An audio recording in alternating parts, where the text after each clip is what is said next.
Hi friends, what will happen when a certain planet is sitting in the first house or the ascendant of your Navamsha chart or D9 chart? What results you will get related to your marriage, partnership, and also related to your life fortune and even your inherent nature. Alright, the D9 chart can also, because it is the Navamsha, the term is, it refers to the ninth division of a sign. And 9, you know what is 9? You know the ninth house. Ninth house is also the house of the God. House of religion, house of divinity. So this chart can also show, in future what sort of spiritual inclinations you can have. This chart is also capable of showing that, because it is your inherent nature, your true nature, of which maybe the world outside is not fully aware. That is the Navamsha, the crux of your being. Alright? And it can say a lot about how marriage can bring about a change in your fortune, and even if you remain unmarried also, what course, or what direction your fortune is going to take up. It's going to move along which direction your fortune can take you. So this chart generally is the chart which is very close to your nature, inherent nature, and this chart gets activated, the D9 chart, after your marriage. It can get activated, or even if you remain unmarried, this chart generally gets activated after you attain the age of 30, 33, 35. So from that age onwards also this chart becomes very active, say after 30 onwards. Alright, so that is the D9 chart. So which you can have any planet in the first house of the D9, so that we will discuss what results you will get. If you don't have any planet, then what? If you don't have any planet, then look at the zodiac sign which is in the D9 first house. Okay, and if there is no planet, you just have to look at the zodiac sign. The zodiac sign, suppose you have the sign of Leo, then the lord of Leo sign is Sun. Then you should see how Sun is placed in the D9, in which house it is going, in which sign it is in conjunction with which planets.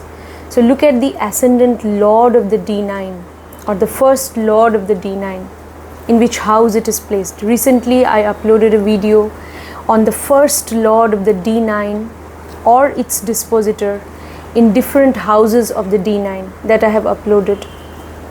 Recently I uploaded, so please refer to that if you do not have any planet in the first house or the ascendant of the D9.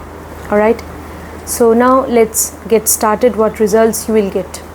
Okay, suppose you have Sun, the planet Sun in the first house. Alright, what does it show? First I will talk about what it says about your marriage, because the first house of the D9 talks about your marital relationship or your partnership. It will talk about the health of your marriage also. Okay, so Sun is a planet which is connected to spiritual connection, even spiritual love. So it can show that you really want to get married if Sun is in good dignity. You have a sort of soulful connection towards the institution of marriage.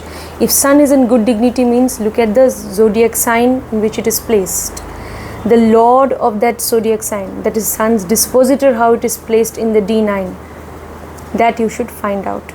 Alright, and also you have to find out how the planet Sun is placed in your D1 chart. So all these things will tell you Sun is in what kind of dignity, whether it is really powerful, whether it is in a position to give you good results. So if it is in good dignity, then definitely you will be soulfully connected to the whole institution of marriage. You will have this soul's longing for a partner, and you will really believe in the institution of marriage, and you will want to get married, you will want to settle down. So that is something which will kind of form your identity. You cannot kind of think of your identity also, I mean, because it is in the first house of Navamsha, so you will kind of link your identity to getting married someday. So that could be a very important event of your life, marriage, definitely. But this will happen when Sun is in good dignity in the first house. And it can also show that you will definitely be very ethical, moral. Again, if it is well placed, Sun is well placed, you will be faithful, loyal to your partner. If Sun is in good dignity, not afflicted, and you will expect the same also from your partner. You will believe that this relationship with my partner is very sacred. It is a spiritual bond, and I need to preserve it at any cost. All right. But if Sun is not in good dignity, or if it's getting afflicted with Rahu or any other kind of affliction, then there could be ego clashes in the relationship. Your marital life could be in trouble because of ego problems with your partner. Okay, so ego clash between you and your partner, it's possible. Then it's very important when Sun is in the first house of the D9, it's very important to have a relationship with your partner which is based on mutual understanding. That is very important. Mutual respect and mutual understanding. All right. So there shouldn't be ego clashes.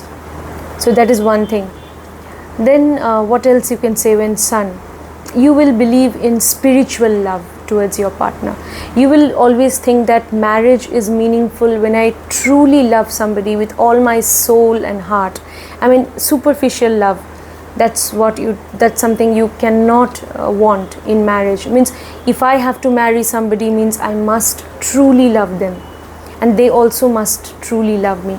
That's what you will think. For you, spiritual connection will be very important. All right. Now again, if Sun is getting afflicted somehow, then you could be dominating also.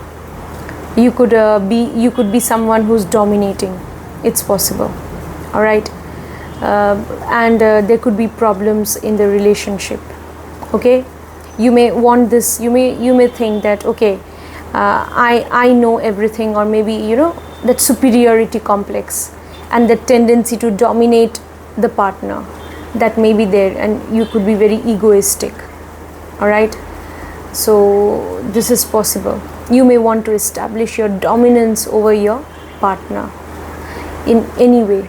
So it's possible. All right. Now what else we can say?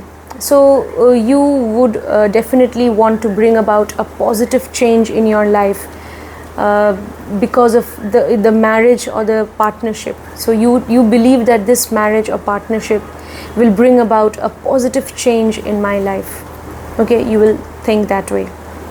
Now what about your nature, your inherent nature, or your fortune? So Navamsha is the chart of your fortune also. So it's not just the chart of marriage or partnership. So what about your fortune? So somehow Sun, the planet Sun, will play a major role in your fortune. That means you should acquire knowledge. Sun is knowledge. You need to acquire knowledge. Very important. You need to, okay, if you have some creative skills or creativity or artistic ability, you need to, kind of enhance those creative skills and artistic abilities. So they can go a long way. Any artistic skill or talent or any creative skill that you have, it can go a long way in shaping your identity in this life. Even your knowledge that you have, any knowledge regarding any subject. So go on acquiring more and more knowledge. Okay, with Sun in the first house of the D9, you will love freedom and independence in life. You will want to be self-dependent. You will want freedom. So for you, independent business is very good. Even if you're doing some job, you should consider doing independent business later on in life. That would be good for you. But again, it will be good for you if Sun is well placed in the D9. Only then. Sun is connected to the medical profession. Sun could be connected to astrology. Sun is connected to knowledge, actually. any kind of knowledge. All right. So yeah, all these things we should, I can say, if Sun is in the first house, just gain knowledge, or if you have some skill, enhance that creative skill or creativity. Your intuitive power also can be very high if you have Sun in the first house of the Navamsha. You can be intuitive, that's possible. Very creative also and knowledgeable. So your creativity, intuition, your knowledge can take you a long way in life, and it can go a long way in establishing your identity in this world, and it can turn the wheel of fortune in your favor. All right, now let's move on to the next planet, Moon. What if Moon is in the first house? And one more thing, when Sun is in the first house, you may also want to be the provider in the relationship. You may feel that yes, I have responsibility towards my partner, so I am someone who's going to be the provider. All right.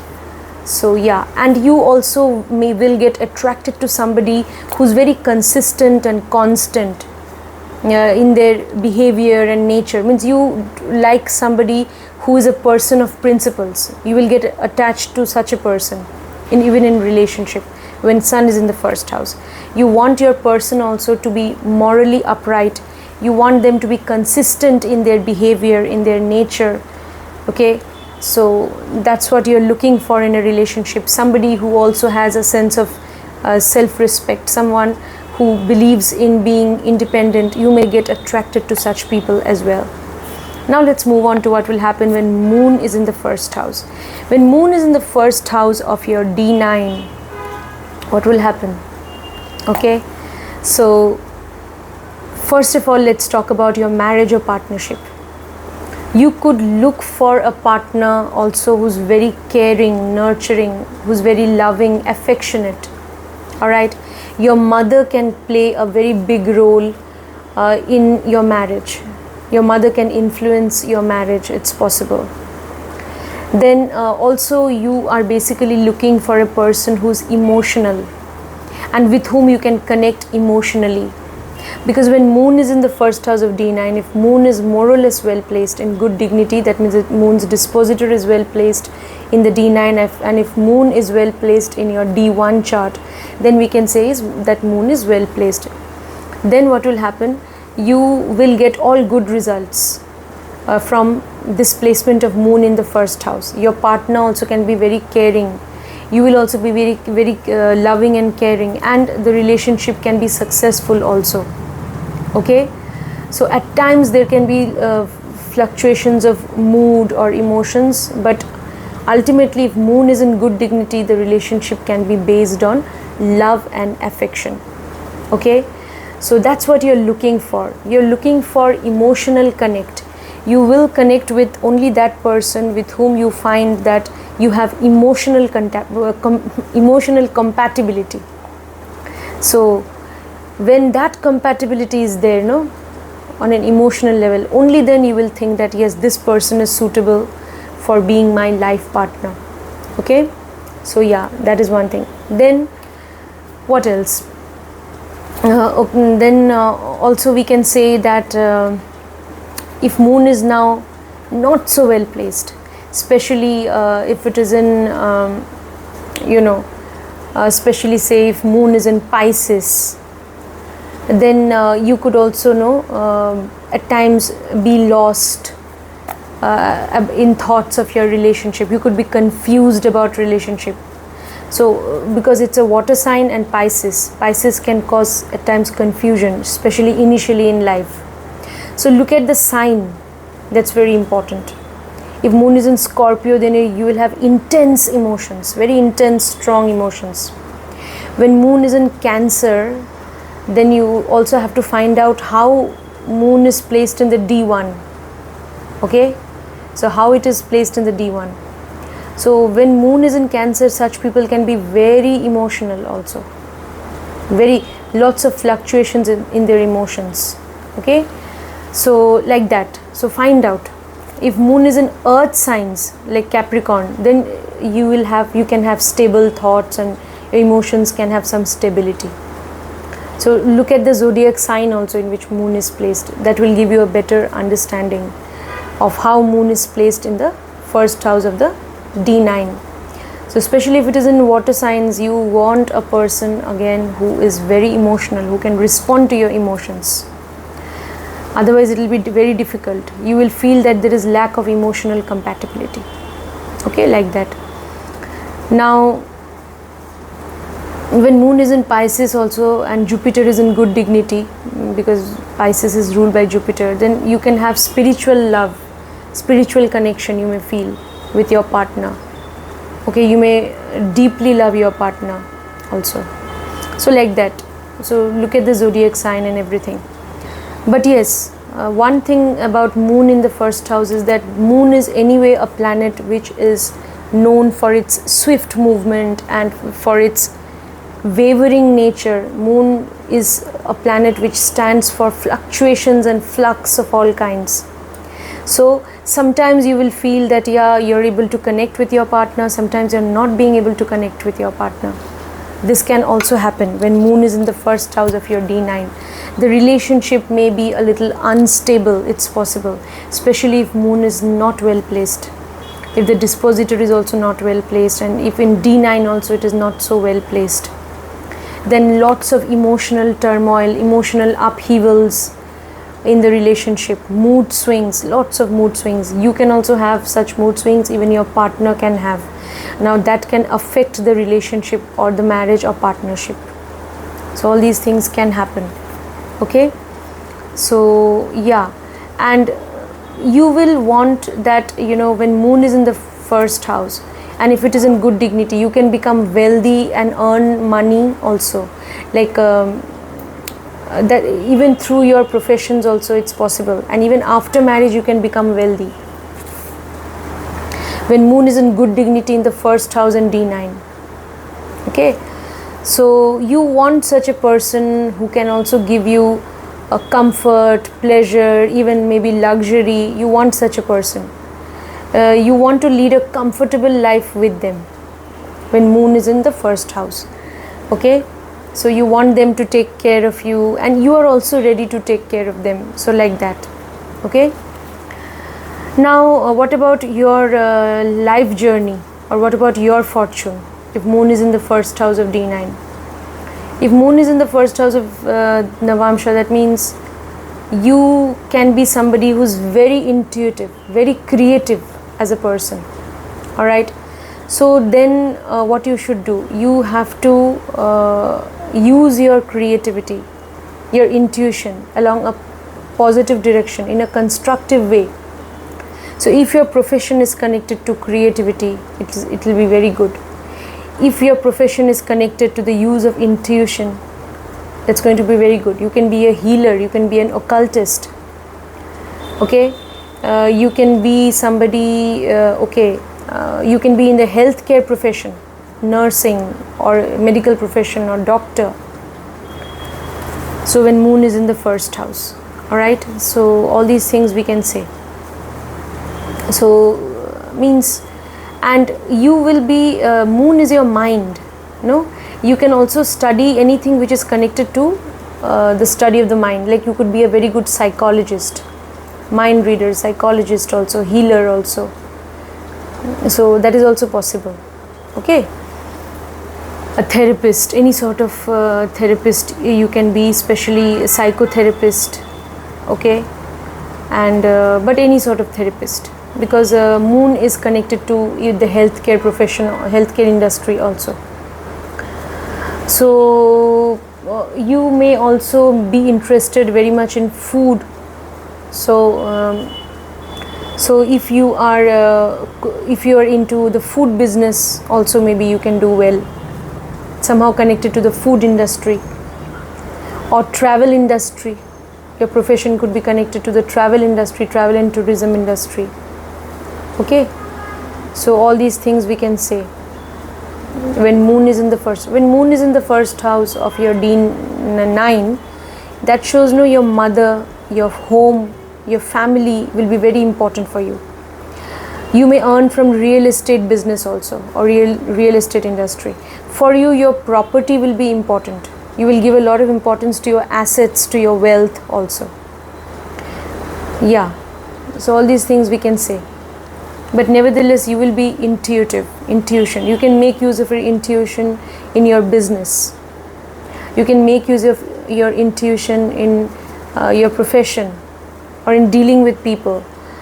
So you could be into any profession wherein you have to use your sense of intuition or creativity, like the occult and psychology and healing, etc. Okay, so yeah. So moon is also connected to, because it exalts in the second house of the chart of the cosmic man. So your profession could be connected to money, banking sector, finance sector also. That's also possible. Now let's move on to the next planet, which is Mercury. What will happen when Mercury is in your first house of the D9? So this shows that for you, communication is very important in relationship or marriage. So you will want to, if Mercury is in good dignity, that is if Mercury's dispositor is well placed in the D9, and also if Mercury is well placed in your D1 chart, then you will want to definitely associate yourself with someone, or you will want to get into relationship with somebody who has communication ability, who is very vocal, and who believes in a healthy communication. So for you, that's very important. Okay, you will also be able to connect with somebody who is intelligent. All right, you will want them to have some level of intelligence. Now that depends on Mercury's dignity in the D9 chart, first house. So more or less well placed means you will connect with people who have intellectual depth, who have the ability to understand things, to grasp things, who have the ability to communicate well, who have the ability to be friendly with you. You may also be looking for a fun-loving partner. You will give a lot of importance to friendship in the relationship. When you are in a committed relationship with someone, you will believe that the most important thing which is required in the relationship is friendship. That's what you will think. Also, you will be very happy if your partner also has similar interests which you have. Maybe you have certain hobbies and interests, your partner also shares those interests. Then that can be a very that can be an added advantage for your relationship. You will want to undertake short distance travels with your partner. That's possible. When Mercury is in the first house of the D9, you may love to play games with your partner. Even when you get intimate, you may love to indulge in role playing and all that. So you may love to have fun with your partner, and you want your relationship to be based on fun, merriment, friendship and laughter. It's possible. So all these things we can say. And also what else? I mean, you are looking for somebody who is childlike and innocent also, who could be inquisitive but who's very childlike. You want somebody, you want them to be childlike. You may get attracted to people who are younger than you. That's possible. And you may like someone who's like a child, I mean who has childlike innocence. That's possible. All right, so all these things. Now let's what will happen about now your journey or your fortune, how you'll unlock that if Mercury is there. So and one more thing, Mercury is also connected to the sign of Virgo, not just Gemini. So analytical power. So yeah, so that is why you may like somebody who is really intelligent, who has the ability to see things, understand things. Okay, so someone who has intellectual depth. So that is also. You can also like somebody who is methodical. You may like, especially if Mercury is in earth signs in the D9, you can like someone who's very methodical, systematic and yet intelligent. If Mercury is in air signs, for example, you may like somebody who's very intelligent, who has great ideas and great communication ability. Okay, so like that. But nevertheless, you will get attracted to somebody who has knowledge. All right. Now let's move on to what about your fortune when Mercury is in the first house? We can say that you can have great thoughts, great ideas. You need to apply those ideas and thoughts in practicality. So that means you need to make use of your education. Mercury is education also.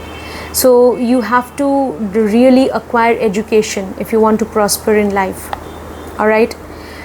So knowledge and education. So you need to acquire them in order to prosper in life. Mercury in the first house of your D9. So you may make use of your communication skills in order to become successful in your profession. Then you may also prosper from business when you have Mercury in the first house and in good dignity in the D9. You may do very well in business. Alright, you may have great business acumen. Even if you're doing job, later on you can do business if Mercury is well placed. If Mercury is well placed in the D9 first house, and especially if it is in earth signs, then you can be very methodical, very systematic in your approach to work. You'll be very goal oriented, you'll be very practical, you can be materialistic also. Okay, it's possible. But if Mercury is, for example, in air signs, okay, or fire signs, you will give more importance to knowledge, ideas, even creativity, creative skills. You'll give more importance to such things. Alright, so like that you should see in what kind of sign it is and how the dispositor is placed. But nevertheless, the planet Mercury holds the key to the lock of your fortune. So that means you have to use your education, you have to acquire education, you have to acquire knowledge. That's very important. Information technology. So all these things are also connected to Mercury. Your hobbies, interests, your skills, any kind of creative artistic ability you may have. The skills with hands, okay, that also. So that also Mercury is connected to. So your profession may be connected to any sort of skills.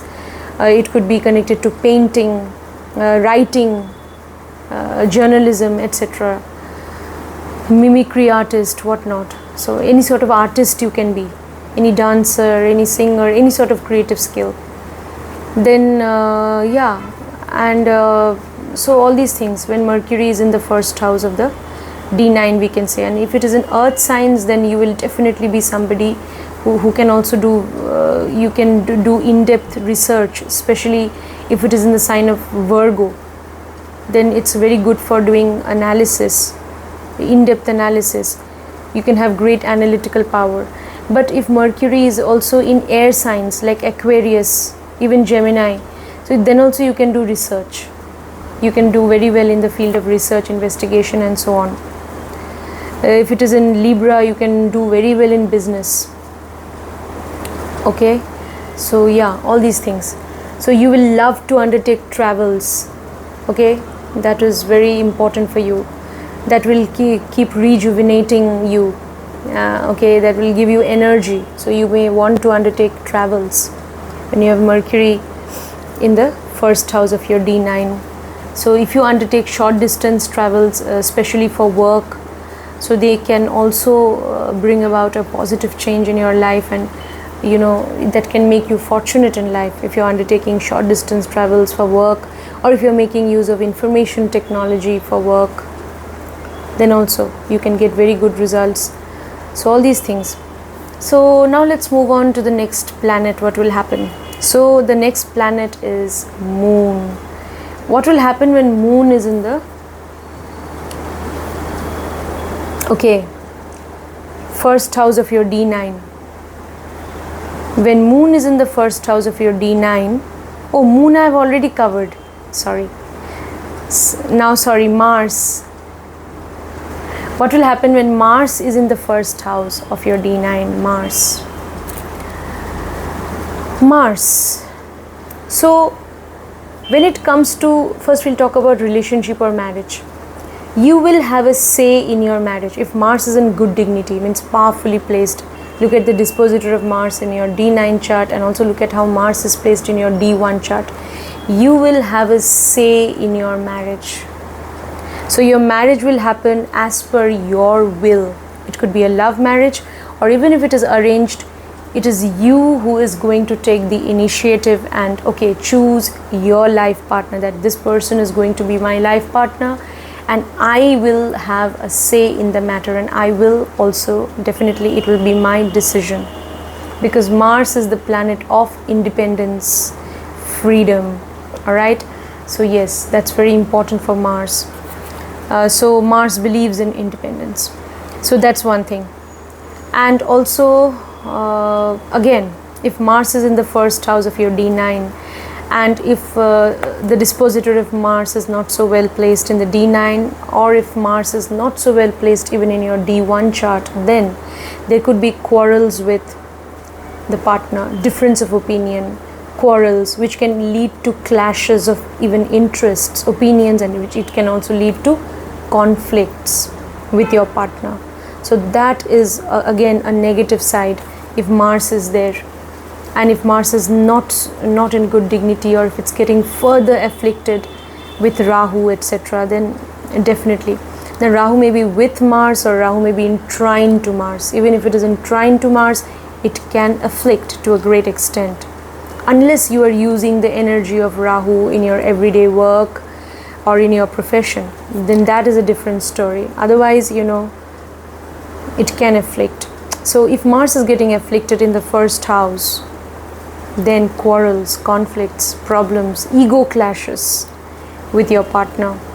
So all these things can be evident. All right. So yeah, you can get physically attracted definitely to your partner. I mean, for you, the physical attraction in the relationship is going to be very important, and you can also give a lot of importance to sexual intimacy in the relationship. For you, that can also be a very important factor in the relationship when Mars is in the first house of the D9. All right. You may get attracted also to somebody who is energetic, passionate in love. So you want somebody who's really active and energetic, and someone who can express their passion in a very in a very deep manner. So that sort of person who is deeply passionate about love, so you may get attracted to such a person also. But nevertheless, you will get attracted to somebody who may look very youthful, energetic, and who remains active and busy. You may also like such a person. All right, so that is also possible.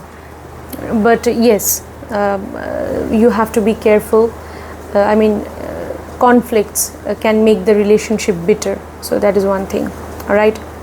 So instead of that, try to have a great intimate relationship with your partner. So that would be great for the marriage or partnership. Okay. So what else we can say when Mars is in the first house? So all these things. And Mars is also desire, the planet of desire. So if Mars is in more or less good dignity, that is, if it is well placed in the first house of your D9, you will have a deep rooted desire, or you will have a real deep desire to get married to somebody. To settle down with someone. That desire will be there, because Mars is also the planet of desire. It's possible. Mars is also a planet which can make you very ambitious. You can be very ambitious also. So you can, now here I'm talking about, you can have the ambition of getting married to somebody, settling down with somebody you are attracted to. That's also one thing. Now if I talk about your profession, your fortune, your destiny, if Mars is in the first house of your D9, then I can say that the planet Mars will be very important for your fortune. That means you will become fortunate in life if you are disciplined, hardworking, if you are also someone who is methodical, structured, goal-oriented in life, and who is focused on their career, then you will do very well. Now, you must have competitive spirit also. Okay, that's very important. So healthy competition, healthy competition, that I will also give my best, I will also do my best. Why not? I will be the best version of myself. I will go on trying. I will never give up. Mars is also the planet of efforts, courage. Okay, ambition and desires. So all that. So the more you move towards your ambition, you will become successful in life. You have to, but you can have great ambition, but you have to act. Mars is the planet of action. So when you combine ambition and action together, then no one can stop you. You'll become very successful in your career. You have great ambition and you're ready to take action. So you'll be successful in your career. And also Mars can give you great argumentative, great logical bent of mind also. You will, because when Mars is there, Mars can bless you with creativity, with knowledge. Mars can bless you with argumentative spirit, or with a great logical reasoning ability, and also with analytical powers. Mars can bless you with all of that. Look at the houses which are ruled by Mars. 8th house, analytical power. 6th house, Mars is the significator of the 6th house. So that is why that fighting spirit, argumentative ability and all that. So yeah, I mean, Mars can give you all those abilities.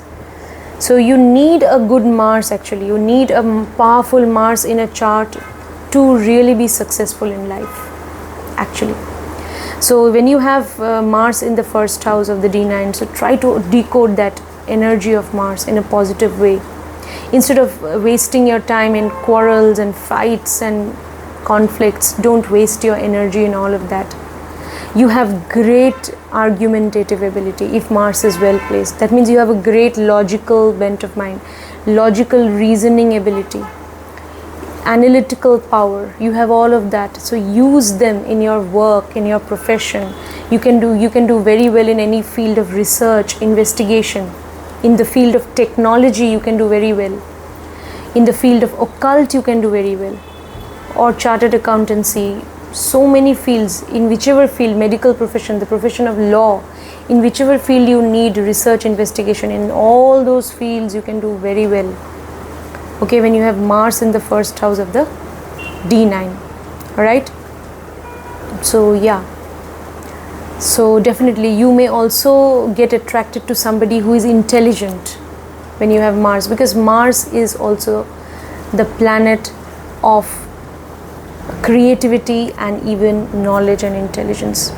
So you can really, because somebody who is very systematic, methodical, structured, and somebody who has that ability to grasp things, go to the depth of things and understand things. So you may get attracted to someone. That's also possible. Alright, so all these things we can say when Mars is in the first house. You may get attracted to somebody in your neighborhood. That's possible also. Alright, or someone who's connected to your profession. That is also possible. Someone who's also really hardworking, someone who's ambitious. You can get attracted to such a person also when you have Mars in the first house of your D9 chart. Now let's move on to the next planet, that is Mercury. What results you will get when Mercury is in the first house of your D9 chart? I'm so sorry, Mercury I don't know why today Mercury I've already covered. So okay, I have covered Sun. I'm so sorry. I have covered Moon. I have covered Mercury. Then I have covered Mars. Okay, I'm writing down so that 1, 2, 3, 4. So now we will talk about Venus. So what results you will get when you have Venus in the first house of your D9 chart? Venus is the planet of balance actually, because you look at the sign of Libra, okay, and even Taurus, both are connected to Venus. It exalts in Pisces. So all of these signs will influence Venus now. So if Venus is more or less well placed in the first house, you are looking for a relationship which can bring happiness into your life. You really want your life to be full of happiness, joy and pleasure with your life partner after marriage when you have Venus in the first house. So you will connect with somebody who can give you that joy and happiness. Sexual attraction, physical attraction in the relationship also will be there. You will, when you get physically attracted to somebody, then you can approach them for marriage.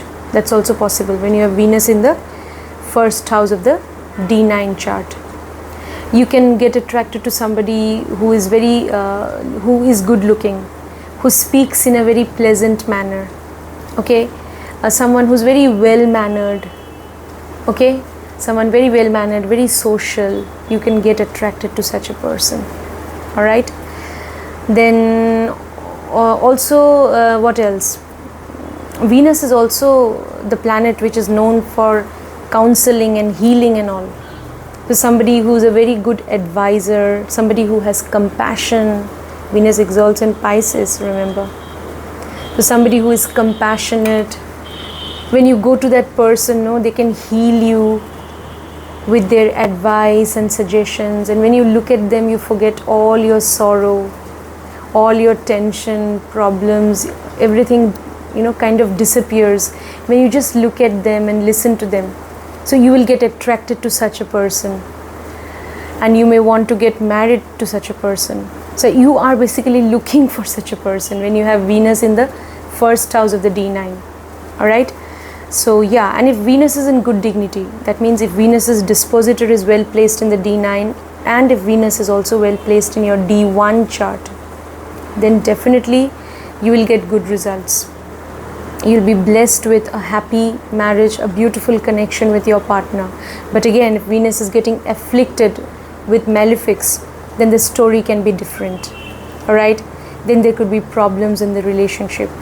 Okay, so all that. So problems, the relationship may not be that happy one. There would be problems. And also you know, like Venus in the first house of the D9, what else we can say? I mean, you are for you, their beauty and your attraction towards their body and even beauty is going to be important. Also you will also, when you have Venus in the first house, you will also give a lot of importance to you know, especially like if Venus is in Pisces, for example, say, then you are looking for somebody with whom you can have a soulful connection, a deep emotional connection also. That's also possible, especially when Venus is in water signs. All right, so like that. So yeah, if Venus is in earth signs, then maybe after your marriage, no, you can become wealthy, you can become rich. If it is in water signs, money will come and also go. You will gain also, but you will have to spend money also, like that, if it is in water. But this especially if it is in earth signs, then you can become rich, wealthy after marriage, like Taurus. So yeah, it's possible. If Venus's dispositor is well placed, and if it is well placed, then you can become rich after marriage. That is also an indication. So you can also get attracted to somebody who is, you know, who leads a life of pleasure, I mean a life of luxury. Someone already who's leading such a life, you may get attracted to such a person. Okay, maybe that person okay, is very beautiful also, and they are very sophisticated, they lead a luxurious life. You may get attracted to such a person also. And if it is in good dignity after marriage, it's an indication that you can become rich and you can also lead a luxurious life. You may get your life will get more luxurious after marriage. That's possible. Okay, so all these things. Now what else? Your person can also you are looking for somebody who can give you happiness, joy, pleasure. Okay, now what about your fortune? What about your you know, life journey? When you have Venus, no, in the first house, your profession could be connected to the finance sector. You could be into independent business. All right, you may travel to a different place, and as a result of that, for your profession you may require to travel to a foreign land or different place, and because of that you may become successful. Your profession may be connected to the food industry, to tourism industry, to travel industry. It's possible. Your profession may also be connected to real estate. It's possible. Your profession may also be connected to vehicles, any sort of you could be in the vehicle business and all.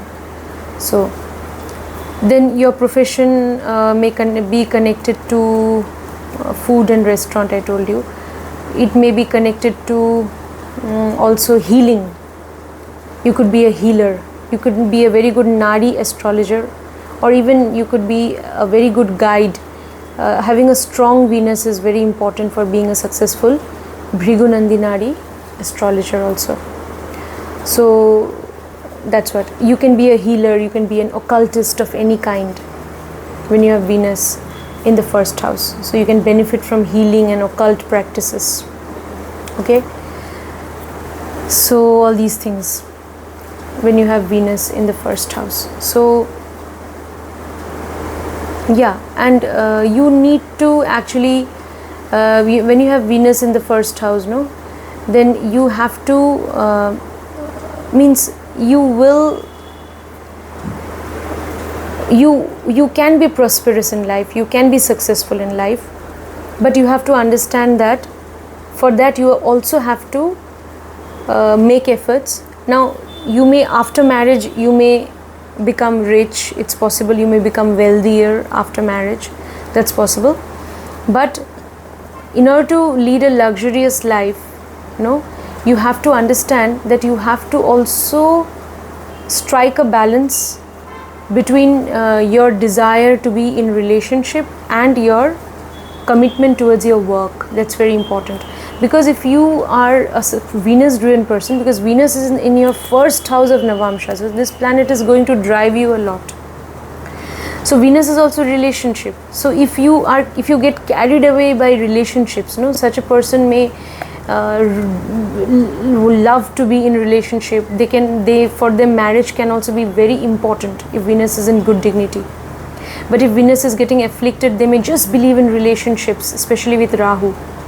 They may not be that serious also about marriage. Later on they may think that okay, later on I can marry, or even after marriage they may maintain extramarital relationships if Venus is afflicted by Rahu. I'm not saying it will always happen, it can happen. So if your person or partner is from a foreign culture, then it's good. Then it's going to be good for the marriage. Alright? So when you have Venus in the first house of D9, you have to strike a balance. You love pleasure, you love wealth, luxury, you want to be in relationships, all that you love. Alright? So that's okay. But then you should not get carried away by only luxury and beauty and sex and relationship. You should not get carried away by all of that.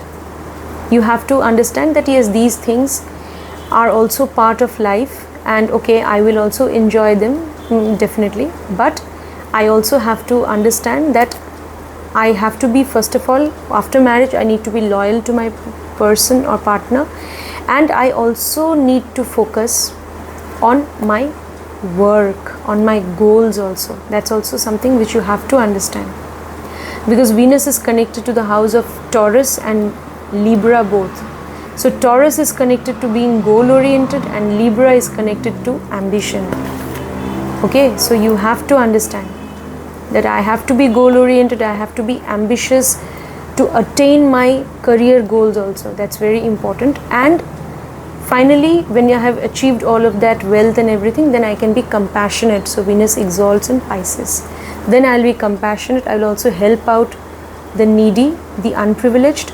So then I will be compassionate. And I will also make charity or make donations in order to help out the needy. So that should be, your philosophy of life. That's what I think when you have Venus in the first house of your D9 chart. Now let's move on to the next planet, Saturn. Alright, so what will happen when Saturn is in the first house of your D9? Okay, so find out in which dignity Saturn is there. If Saturn is more or less in good dignity, that is the dispositor of Saturn is well placed in D9, or if Saturn is well placed in the D1 chart, then you will be somebody who's very methodical, structured, disciplined in life, hard-working. Okay, that's possible. Especially if Saturn is in earth signs, I have seen. You'll be very goal-oriented in life, very structured, materialistic. You will want to work hard because you want to accumulate resources, wealth for yourself. You are very, very materialistic. You will have your targets, you want to achieve them, and very hard-working. All right, like that.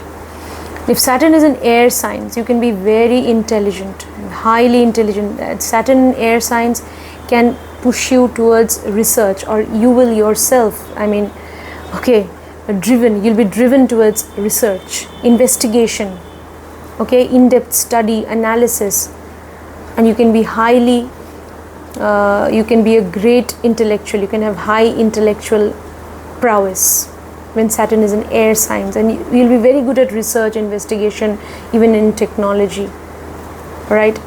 So yeah, even if Saturn is in Scorpio, you can be very good in technology, any field of technology, research, investigation. So even water signs are good for research, investigation. Air signs are also very good for research and investigation. Okay, so yeah, so all these things. So but then if Saturn is in air signs like Aquarius or any air sign generally, you can also be somebody who will have a tendency to question everything, question tradition. On the one hand, Saturn is a planet which believes in tradition, which believes in being structured. Okay, so on the other hand, Saturn, especially if it is in air signs, it can make you a rebel. It can make you revolt against customs, traditions, and because you now will be able to use your unique thinking ability. So your ability to look at reality will be inspired by your own logical bent of mind, your own reasoning power, analytical ability.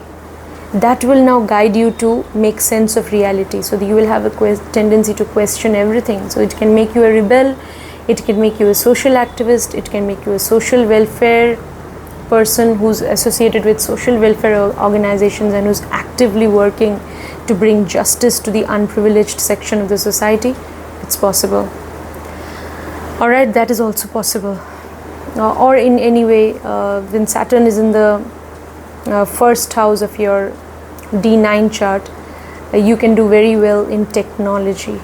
So first I'm talking about your fortune, your destiny, or how you can unlock your fortune when Saturn is in the first house of your D9. So any field of technology, that will be good for you.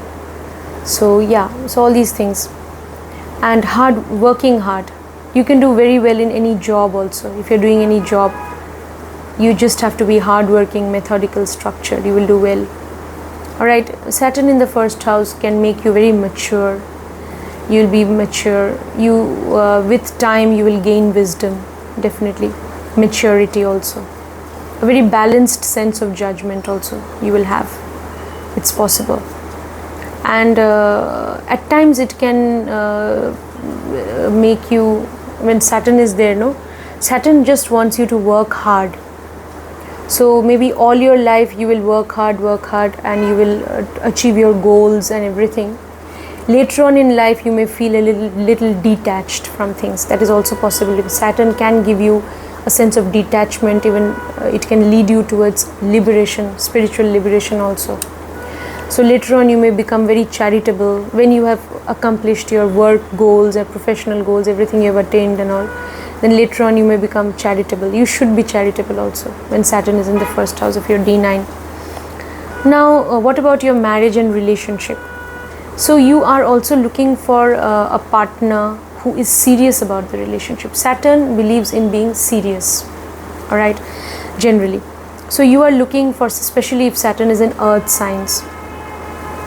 Even I've seen if it is in fire signs, fire signs, like they are enemy signs for Saturn. Means especially if Saturn is in Leo, then Saturn is in the sign which is ruled by Sun. Okay, in fire signs, Saturn feels uncomfortable, I've seen. But then again, also fire signs are connected to being, they can also make you very, such people can have very rigid principles in life, a sort of rigidity. Okay, so they think that whatever they believe is right. I mean, that is only correct, especially when Saturn is in fire signs. A sort of rigidity about their own principles, and that's possible. Okay, but yeah, Saturn nevertheless feels a little uncomfortable in fire signs. But because fire signs can also make you at times, Saturn believes in going slow, Saturn believes in stability, but fire signs can make you impatient. But so when you have Saturn in fire sign, then such people, they may act in a very impatient manner. So that's why we say that Saturn is not giving them good results. That's why we say that Saturn gets debilitated in Aries, because they may act impulsively. Okay, so in fire signs, this planet does not do that well. It becomes uncomfortable. So the person may act impulsively, and they may rigidly stick to some thought or principle, and they may act impulsively on the basis of that. So that's possible. But yeah, when Saturn is in the first house of your D9, you will get, if it is in more or less good dignity, Saturn is, if Saturn's dispositor is well placed in D9, or if Saturn is well placed in D1, then you will like somebody who is methodical, structured, disciplined, serious about life. And you will also want your marital relationship to be a serious, I mean, you will be serious about marriage. That's possible. But yes, Saturn in the first house can cause delay in marriage. Saturn in the first house of D9 chart, it can cause delay in marriage. If you get married to somebody who's from a different culture, then it can be very good. Somebody who comes from a very far away place, very far away, so then it's good for the marriage. Somebody who belongs to a foreign culture, who comes from a very far away place, it's good for the marital relationship.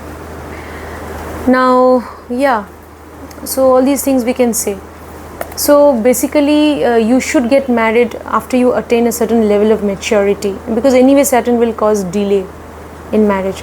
So it's better to get married to somebody after you attain a certain level of maturity. That's possible, because otherwise Saturn can show detachment also. Okay, so suppose Saturn is in the first house of your D9, but you get married before you attain maturity in age. Say at least you should get married after the age of 30. It's good. Otherwise, no, you will not have that maturity to understand the dynamics of the relationship called marriage. Marriage is not a very easy relationship. It can be very complicated as well. So in order to understand the complex dynamics of marriage, you must have a certain maturity of understanding, maturity of age. So better to get married after the age of 30 when you have Saturn in the and anyway delay can be also caused. So better, I mean, otherwise Saturn can also show some sort of detachment from the partner. That is also possible. Okay, if you are going away from your partner because of work or something, then it is okay. So it can also show long distance relationship after marriage. That is also possible. Alright, but nevertheless, if Saturn is in good dignity, you will be very responsible towards your partner. Very responsible. Very accountable also you can be. Okay, towards your partner. And you will want a partner also who is responsible, who has a very balanced sense of judgment, and who's very responsible and mature. You're looking for such a partner.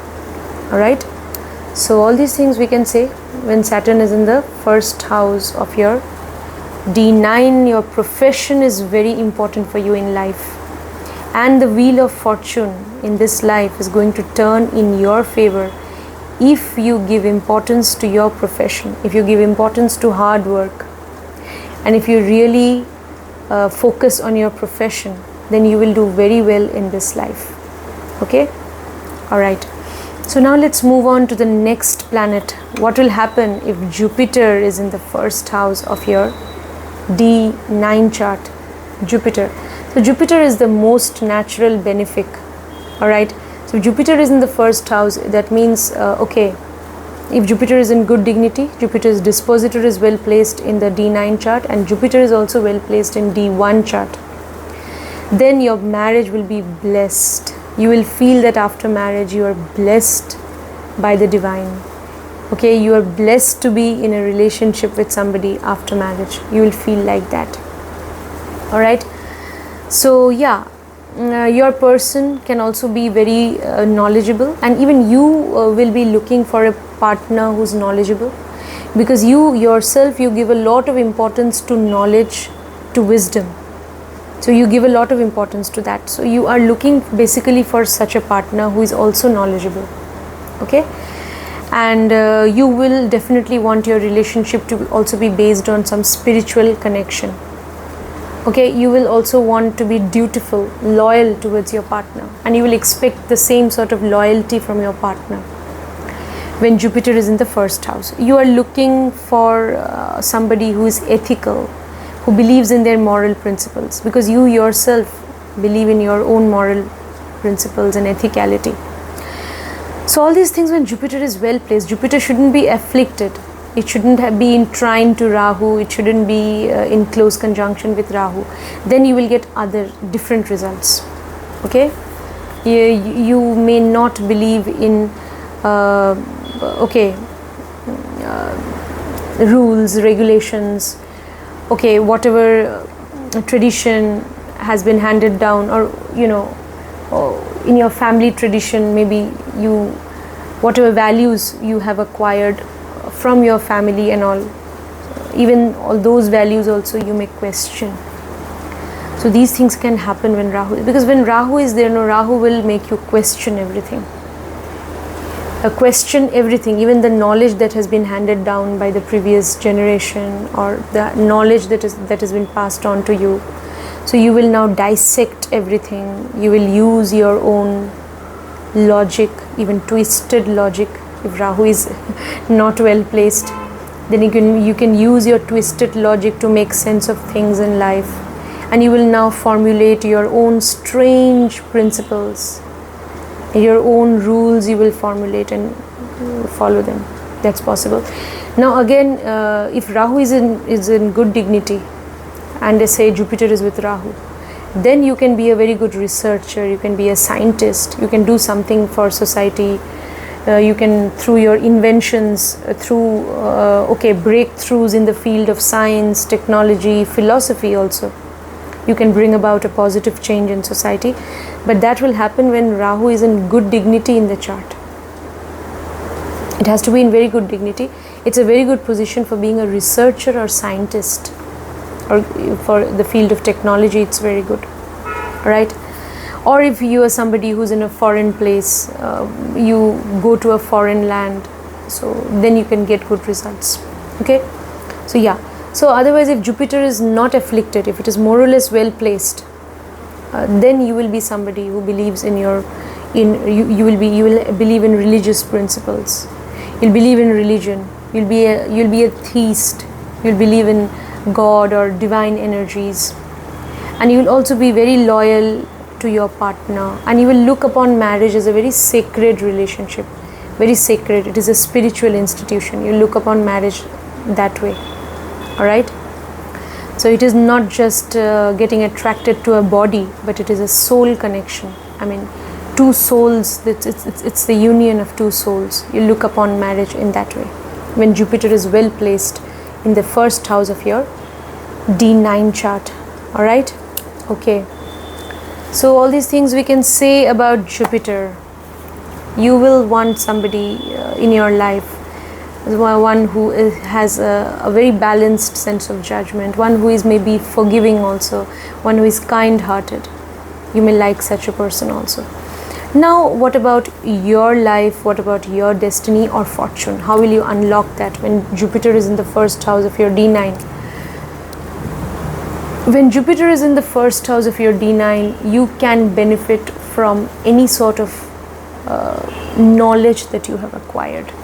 You can definitely benefit from higher education. If you have acquired higher education, you'll benefit from that. It's possible.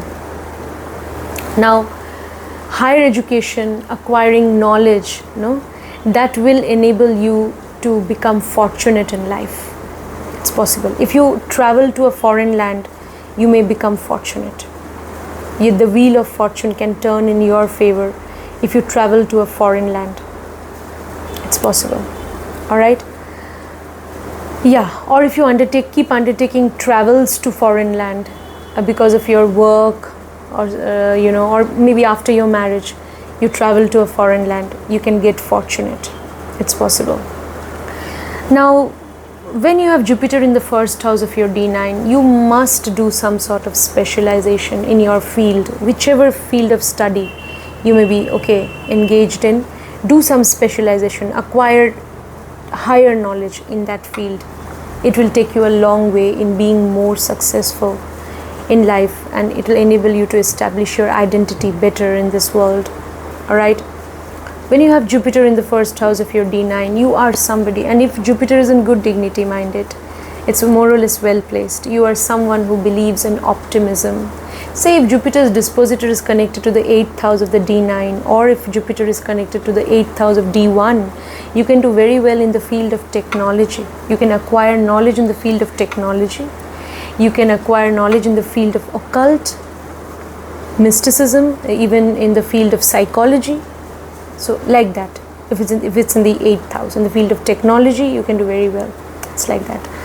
So even if it is in the 8th house, you don't have to get scared. But yes, when Jupiter has connection with the 8th house, it can show breaks in your education. Some obstacles may also come in higher education. That can also happen. But if you move towards research, investigation, occult and all that, you will get wonderful results. Alright? Okay. So like that you should look at the placement. So acquiring knowledge is very important for you. And being dutiful. Jupiter is also the planet of duty, ethicality, morality. So always stick to your moral principles, your values, your tradition. Do not compromise on your values. You should always believe in your duty towards your family, towards your parents, towards your spouse, towards your child, duty towards your profession, your society. So be dutiful. If you believe in duty, you will become very prosperous in life. Okay, so that's what. So believe in your ethics, morality, and you believe in and also such people, they can be very religious. They may also be engaged in spiritual practices, even occult practices, because Jupiter is also connected to the 12th house. It is a natural 12th lord. So you may be connected to spiritual practices, to occult practices, to religious practices also, when you have Jupiter in the first house of your D9 chart. So now knowledge is very important. So knowledge, you will always give a lot of importance to gaining knowledge in life. And for you, your principles, your sense of duty in life, your sense of responsibility is very important. So just stick to that, and you will become very prosperous in life. Okay, and that will make you very fortunate also in life. So when you have Jupiter you can be a very good teacher. When you have Jupiter, you can be a very good counselor. You can have excellent counseling skills. All right. So yeah, any sort of counselor you can be. You can be a guide. You can be a religious priest. You can be a professor. So when you have Jupiter, you can be a great advisor. When you have Jupiter in the first house, you can do very well in the field of law also. Even in the field of law, you can do well.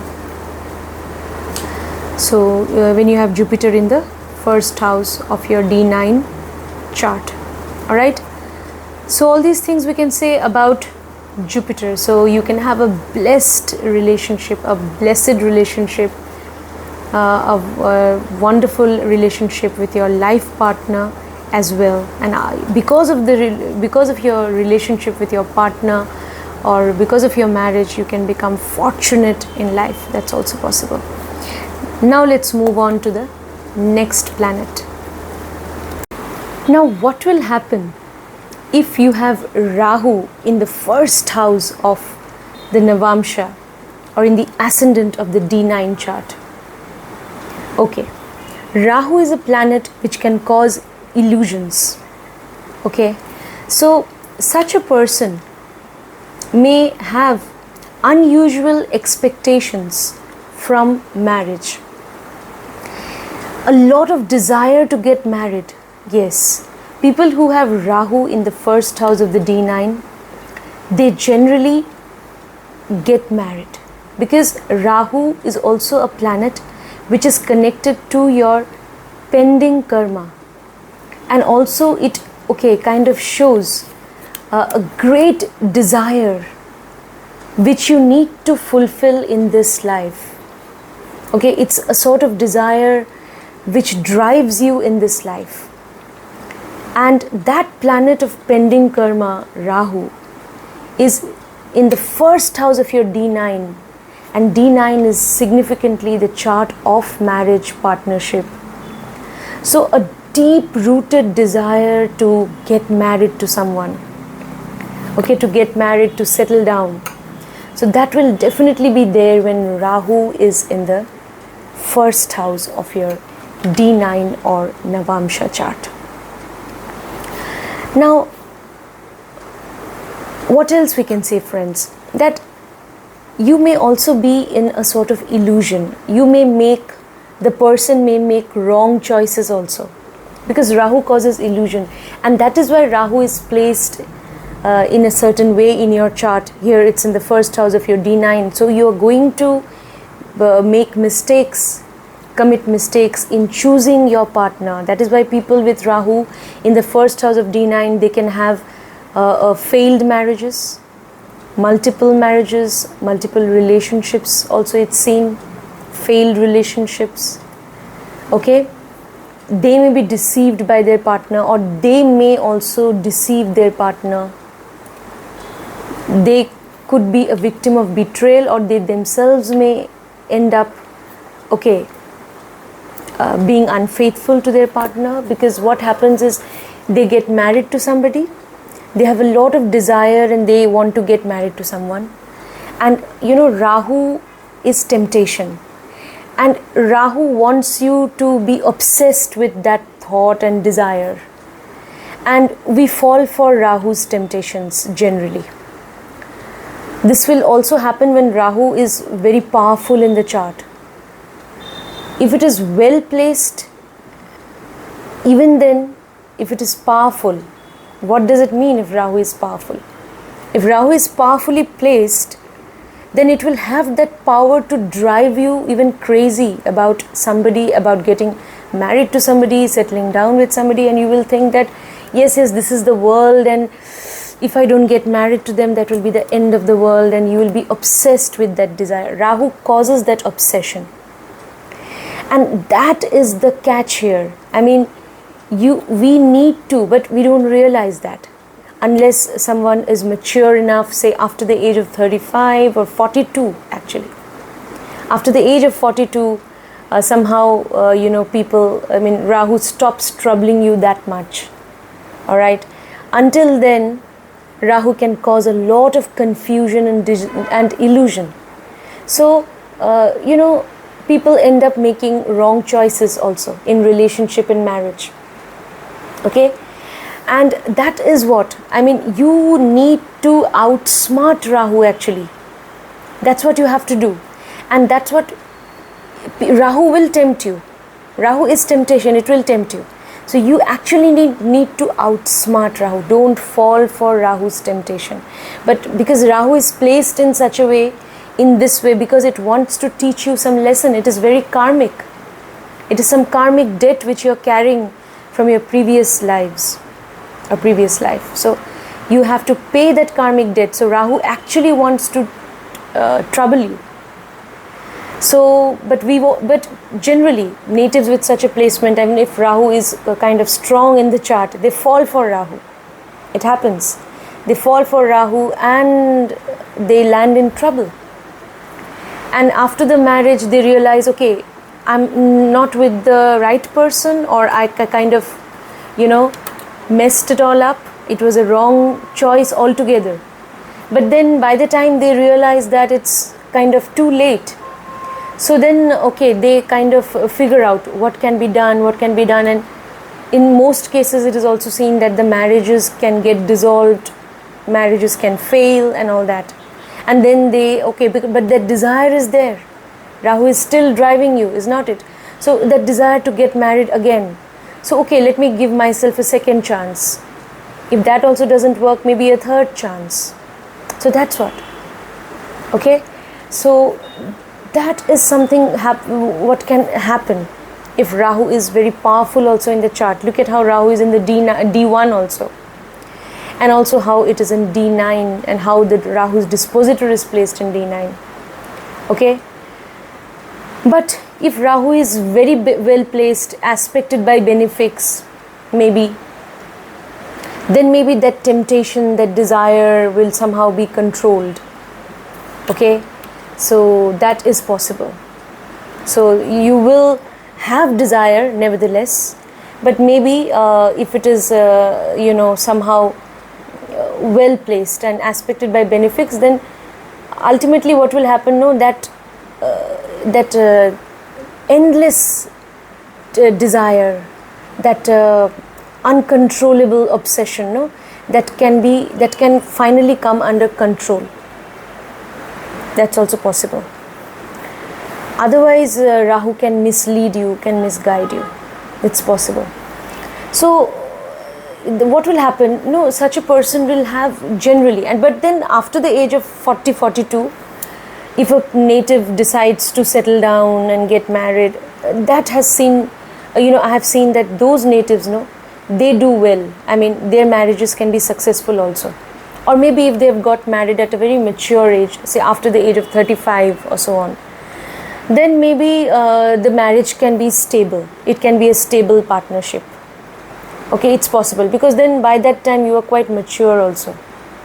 Okay, yeah, but if you get married at an early age, and when Rahu is in the first house of D9, marriage can happen early also, because you are driven by the desire to get married. So early marriages, you may suffer a lot. Either there will be separation, or there will be a lot of dissatisfaction, because when Rahu is in the first house of D9, Ketu will be in the 7th house of D9. Always dissatisfied with the partner. You will tend to idealize things about the partner, that my partner should be like this, like that. You will have certain ideals. And naturally, any normal human being will always fall short of those ideals. And then there will be clash, and there will be conflicts, and there can be distance. That is why Ketu in the 7th house. That planet is there in that axis, 1-7 axis. So Ketu will now distance you also from the partner. So all that can happen. It can lead to infidelity, it can lead to, broken marriages, failed relationships, even multiple marriages, multiple relationships. It can happen. Alright? So when Rahu is in the first house of your D9, you have to be very careful. Ideally, it's better to get married after you attain a certain level of maturity in age and experience. Don't rush into things. Don't be in a hurry to get married, because Rahu will cause that hurry, because Rahu will cause that temptation. So you have to outsmart Rahu actually. Otherwise, problems. Okay, you may land in trouble, especially because of your marital relationship or partnership. So all these things we can say. Alright. Now, but nevertheless, if Rahu's dispositor is placed, say, in the 8th house, then it may give you a lot of sexual desire. Yes, you will think that, I have to be in a very intense, intimate relationship. I must have a very intense sexual life with my partner. So all that will drive you initially, but eventually also you can move towards spirituality. That is also seen. So when you have Rahu's dispositor in the 8th house, or look at the D1 chart, if its dispositor is in the 1st house also, in the 12th house. In the D1, if Rahu's dispositor is in the 12th house or 8th house, or even in the D9, then such people can eventually move towards spirituality also. It's possible. Because, Rahu Ketu axis. Rahu Ketu is in the 1-7 axis. And especially I've seen if you have Rahu Ketu also, no matter where you have Rahu Ketu, but if you have Rahu Ketu also in your D1, in that 1-7 axis. And in one of the divisional charts, especially either in D1 or in D60, if it flips, like the position, is topsy-turvy. That is, if Ketu comes in the first house, either in the D1 or in D60, say Ketu is in the D1, Ketu is in the first house and Rahu is in the 7th house. If that happens, then that is actually a very strong promise of somebody. I mean, it's a very strong promise of gaining spiritual insights into things also. Yes. Because, Rahu, Ketu, it is that serpent, Rahu and Ketu. Yes. So the head of the serpent is the Rahu and the rest of the body is the Ketu. Yes. So that serpent is there, very much there. Now in D9 you have Rahu in the first house, Ketu in the 7th. In D1 or D60, if you have Ketu in the first house, Rahu in the 7th, then definitely such people can even attain spiritual, self-realization, even spiritual liberation, even enlightenment. That is also possible. Okay. So maybe, it's called, like the rise of the Kundalini. So that chakra, can get activated, and which is responsible for the rise of the Kundalini in your body, and you can attain enlightenment and, spiritual realization. That's also possible. But eventually in life. Okay. So yeah. So all these things. Now, what will happen when Rahu is in the first house of your D9? So you can be very materialistic also. It's possible. And you may also want a lot from the marriage. You may want your partner to be a provider, and because Rahu is what? Rahu is also endless hunger and appetite and desire. So you may want a lot from your partner. So all that. Okay. But so that's something which has been seen. But yes, if you get married at a mature age, or say if Rahu is under benefic influence, then the situation can be under control and maybe the marriage can be stable. But generally it is a difficult relationship and a difficult placement, definitely when Rahu is in the first house of your D9 for marriage or partnership. Now what about your life in general, your life journey or your destiny or fortune? When Rahu is in the first house, you can be somebody who is very ambitious now. You are very ambitious. If Rahu is well placed or powerfully placed in the chart, you can have great observation ability, great ability to observe things, great ability to scrutinize things, to analyze things deeply also. Use your own sense of logic and reasoning. All that is possible. You can be highly, highly intelligent, very intelligent. And you can be very skillful. It's possible. You can be very clever, very intelligent, and even manipulative. So the field of politics can be very good for you. Or any field of occult knowledge. Rahu is also connected to whatever is hidden, mysterious, even mystical. So occult knowledge, even later on moving towards spiritual knowledge. Okay?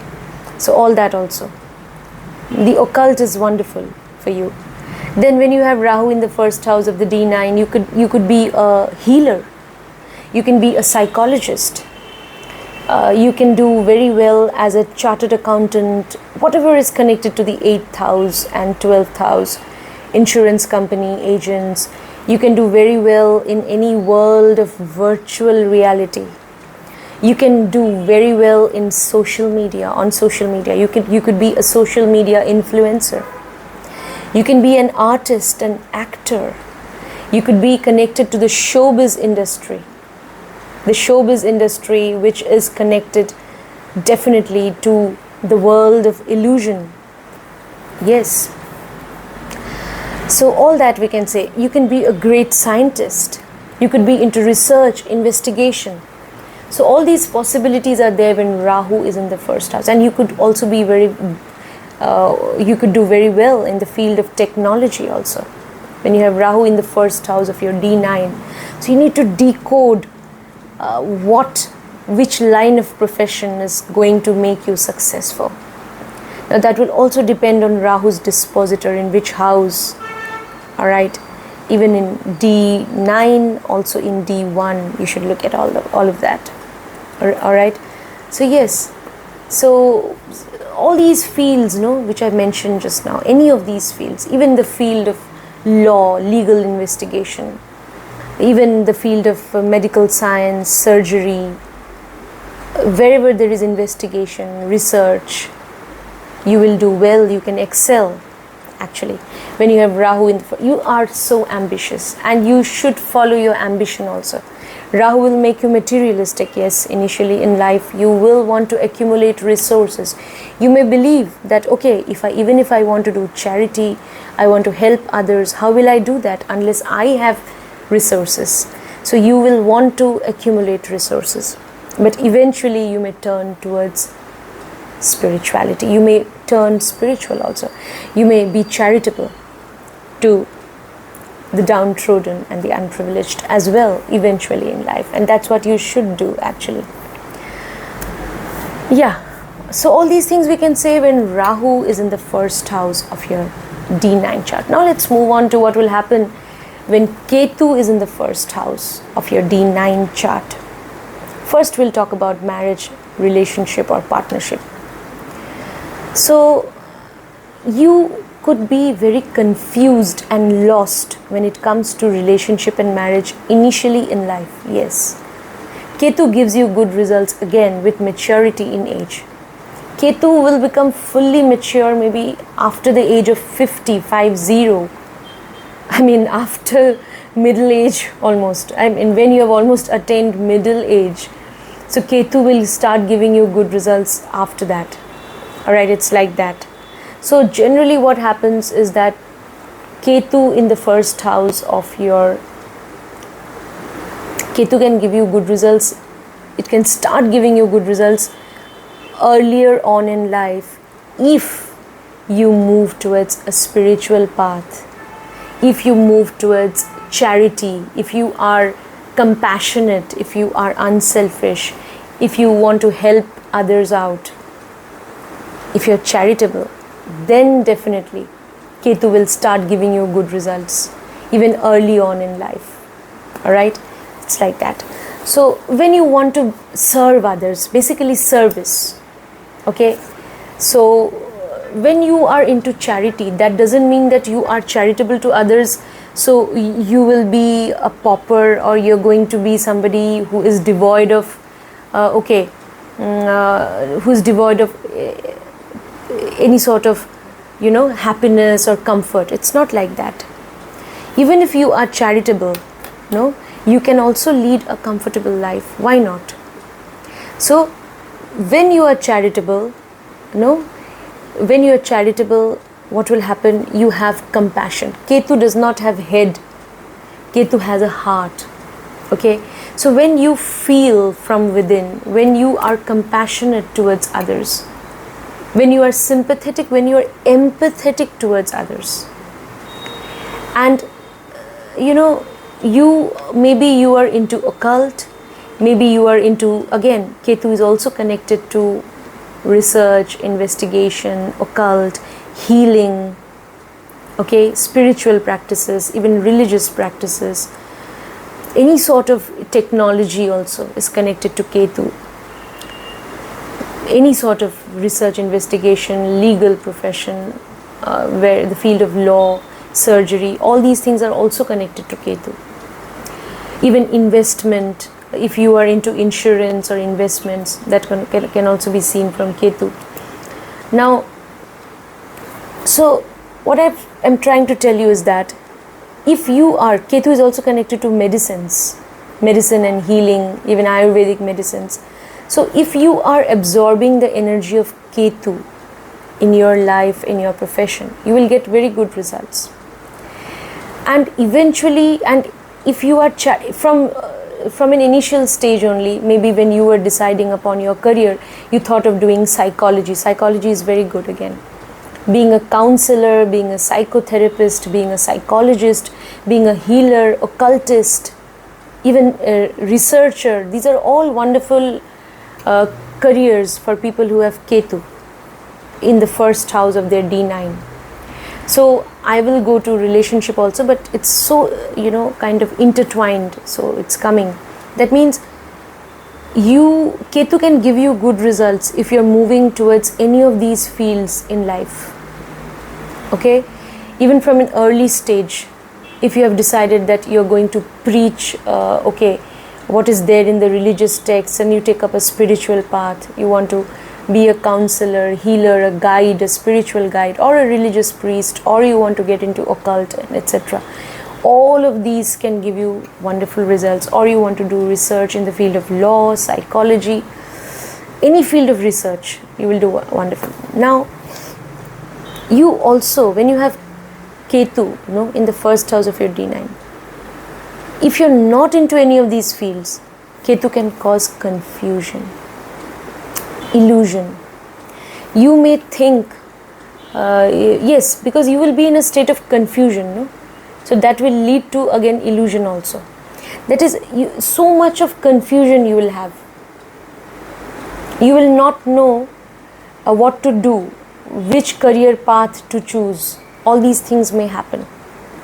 Change in your career can happen when Ketu is in the first house, because your life itself, Ketu is transformation.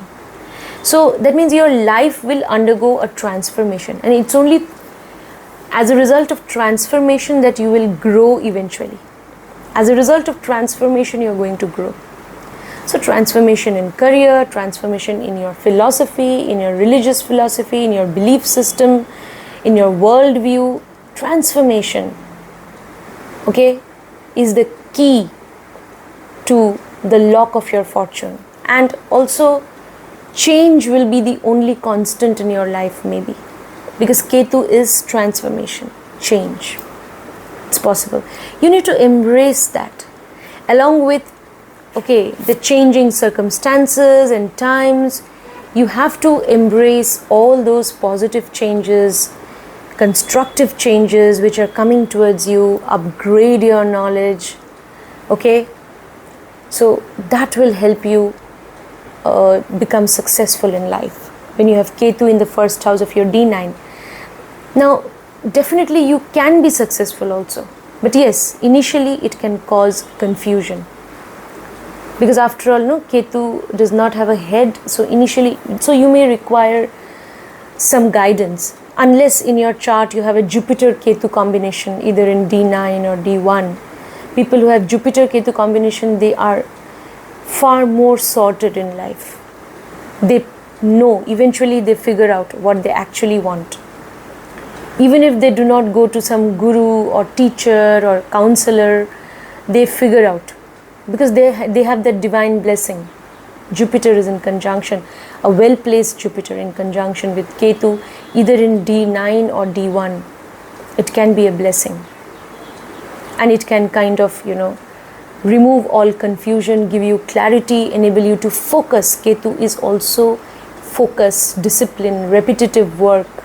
When you do something repetitively with a lot of focus, unshakable focus and discipline, structure, then you get very good results, because Ketu is also structure. Ketu is structure and discipline also. So all that you have to figure out actually. If you don't have Jupiter's aspect on Ketu, then you should seek some counselor's help. You could go to an astrologer, you could go to a career counselor, and you should seek guidance, even tarot reader maybe. So like that. You will need somebody's help then. So then what happens? Then once you figure out, no, Ketu is also the flag of victory. It can make you very victorious, very successful in all your endeavors. You will also end up accumulating even resources for yourself and wealth. Why not? Because you are following Ketu now. Okay, your profession is also connected to Ketu. You will do very well. Alright? Or whatever be your job, if you're ready to embrace changes, Ketu is also travel. Travel, foreign travel, changes. So even if you're doing any sort of job, you're ready to embrace all kinds of changes, all kinds of transfers, and okay, then you will do well, actually. So then what? Eventually you will also be charitable. You should be, and you can be, if again Ketu is well placed, it has Jupiter's aspect or aspect of benefics, or if the dispositor of Ketu is also very well placed, I mean it's connected to the house of charity like 12th house and so on, you can be charitable also, definitely. And that is again, when you think of what is charity, when you think of others' happiness, you sacrifice maybe something for their sake. That is a true charity, and that also is something which makes you spiritual. When you are not thinking about yourself, you are thinking about others. That is the first step towards spirituality. Now, what will happen? You can be charitable, compassionate, you will want to serve others. People who have Ketu in the first house, no, if you are dedicated, service-oriented people, if you believe in your service, whether you're doing job, whether you're into your own business, if you really want to serve people, if you have that tendency, you will do very well in life. You will get so much in return you can't even imagine. But you must have the tendency to be useful to others, to serve others. That's it. You be of service to others. You must have something to give others. That's it. Either you may share your knowledge, or you may share later on, you may donate money or any skills you have. So you're using your skills, and with the help of those skills you are serving maybe some company, you're serving your clients. So service is the key actually when you have Ketu in the first house of your D9. Now, what about partnership? So you also may have a tendency to serve your partner, and you should also actually, when you have Ketu in the first house of your D9. So you should, instead, because Ketu is also a planet which causes dissatisfaction, even detachment. So instead of being dissatisfied with your marriage and detaching yourself, it'll be lot more better for you, or it'll be far better for you if you have that tendency to serve your partner selflessly. If you do that, then it's going to help your relationship actually. If you think that, okay, my partner is somebody, maybe I got married to someone, so they are my spiritual partner. This is a spiritual relationship. I have a spiritual bond with them. So I am so charitable towards others. I want, my heart goes out to the needy, to the unprivileged. I love the whole world maybe, or I want to be charitable to the weaker sections. I have so much of empathy and compassion in my heart. Then why can't I have compassion for this one person who is so soulfully and spiritually connected to me?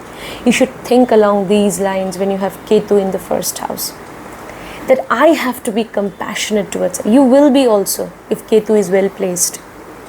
You will be compassionate, and that is why you should also know.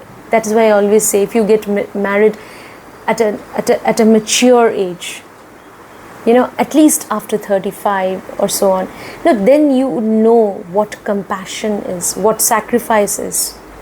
At least after 30, Early marriages, what happens, no, you have Rahu Ketu in this axis, Ketu Rahu in that 1-7 axis, no, it can cause problems. If you have that, if Ketu Rahu in the 1-7 axis in D9, it can cause problems in relationship and marriage. Because when we are not mature in age, no, because we have not seen the world that much, we are not able to understand, and we don't have that maturity. Actually, we don't have that tolerance, we don't have that compassion or empathy. That is why it's always better to get married after attaining a certain level of maturity in age and understanding. So that's very important. So yeah, so you must have selfless love for your partner. Okay, you may also at times feel that my partner is very demanding, and my partner, no matter how well I try to satisfy my partner is never happy with me. You may get such thoughts, and you may feel, what should I do to make my partner happy? I mean, nothing is kind of, I'm falling short of their expectations, and I'm not being able to fulfill their expectations. Such thoughts can come to you, and it can lead to dissatisfaction in the marriage also. This can happen. Alright? But again, if Ketu is very well placed, say in water signs, especially in Pisces or even in Sagittarius, I've seen, no, such people, no, they will be very dutiful, very faithful, very loyal to their partner. They will not so much believe in give and take. That I am loyal, I am doing so much, what am I getting in return? A well-placed Ketu in the first house of D9, such people will never think along those lines. That I am doing something, I should get back something in return. No. They don't believe in this sort of barter or exchange. No. They will believe in, even sacrificing their happiness, their joy for the sake of their partner. So if you continue to do that, no, don't worry, your partner, no matter how demanding they are, someday they will realize your worth. They will realize, because they will also attain a certain level of maturity in age with time.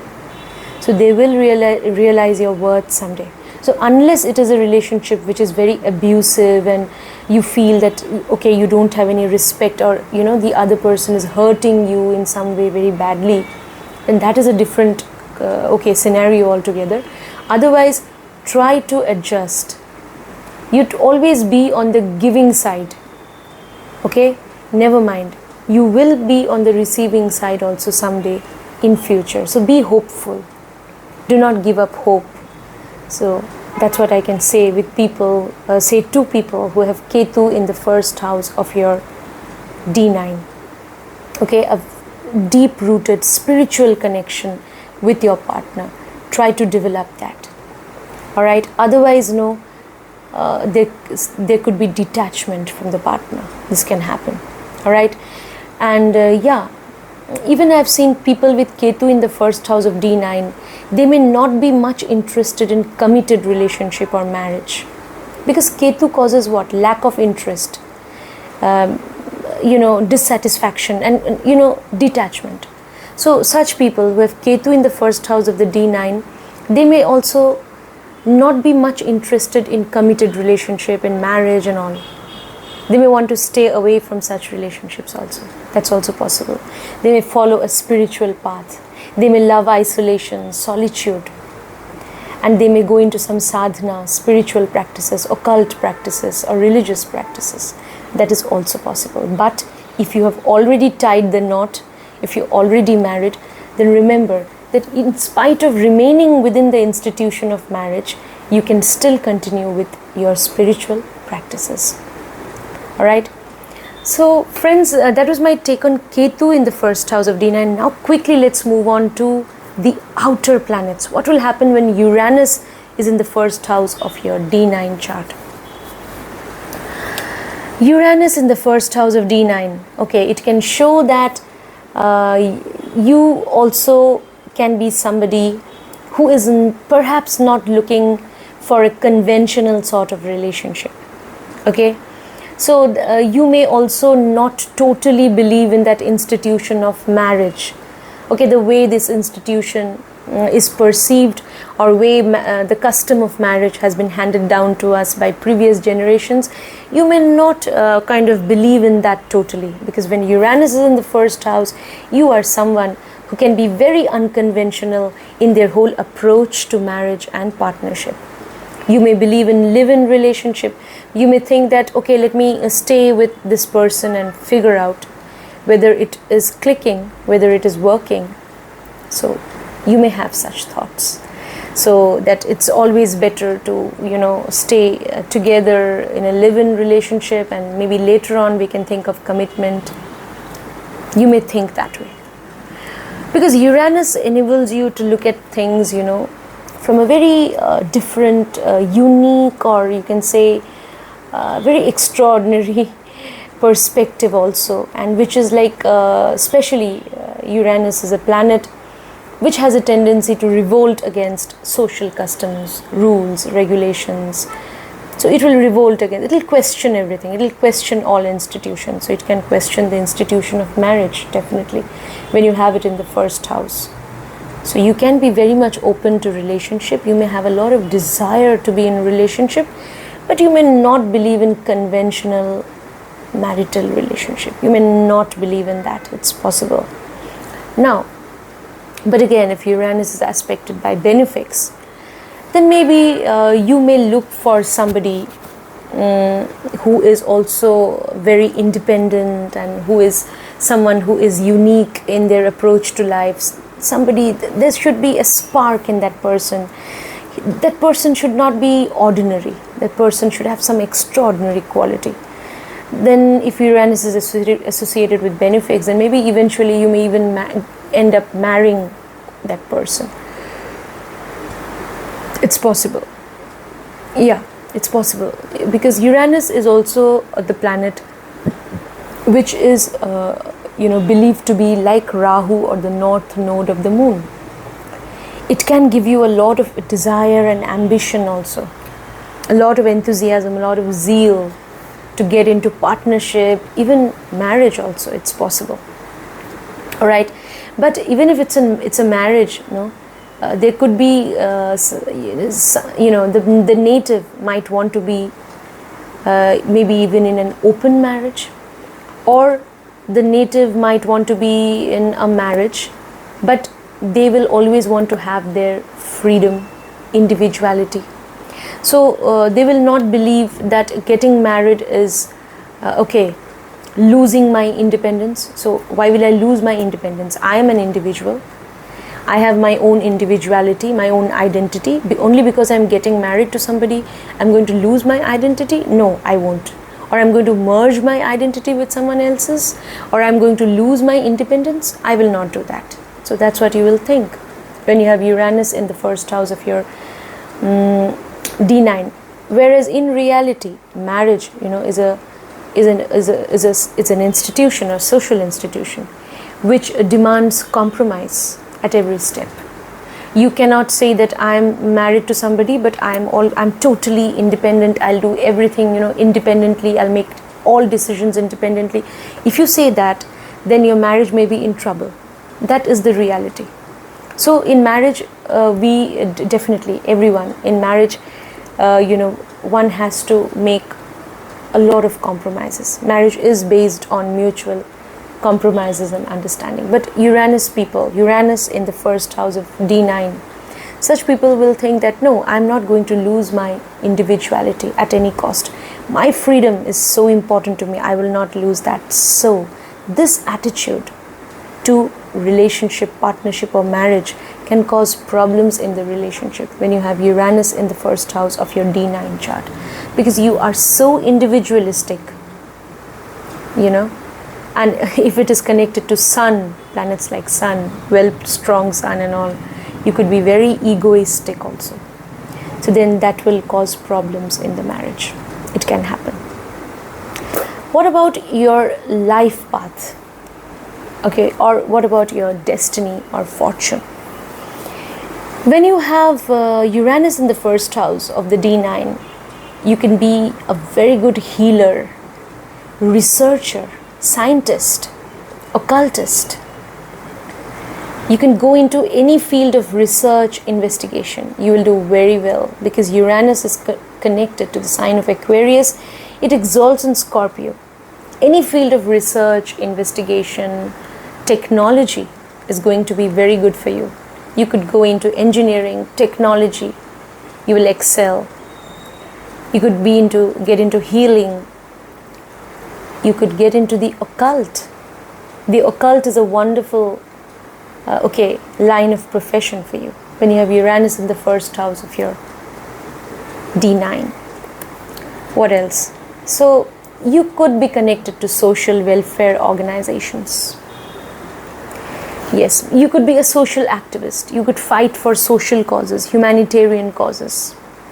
It's possible when you have Uranus in the first house of your D9. So yeah, you may want to bring about a social revolution. You're fighting against cruelty done to animals. You're fighting against injustice done to the weaker sections of society. That's also possible. A social welfare person, a social worker, even a social activist, somebody who's into social service, that is also possible when you have Uranus in the first house of your D9. So all these things we can say about Uranus. You are somebody who has a unique bent of mind, an extraordinary way of looking at things. Your perspective is so unique, so different, so extraordinary. You will question, you have a tendency to question all social customs, tradition, and so on. All right.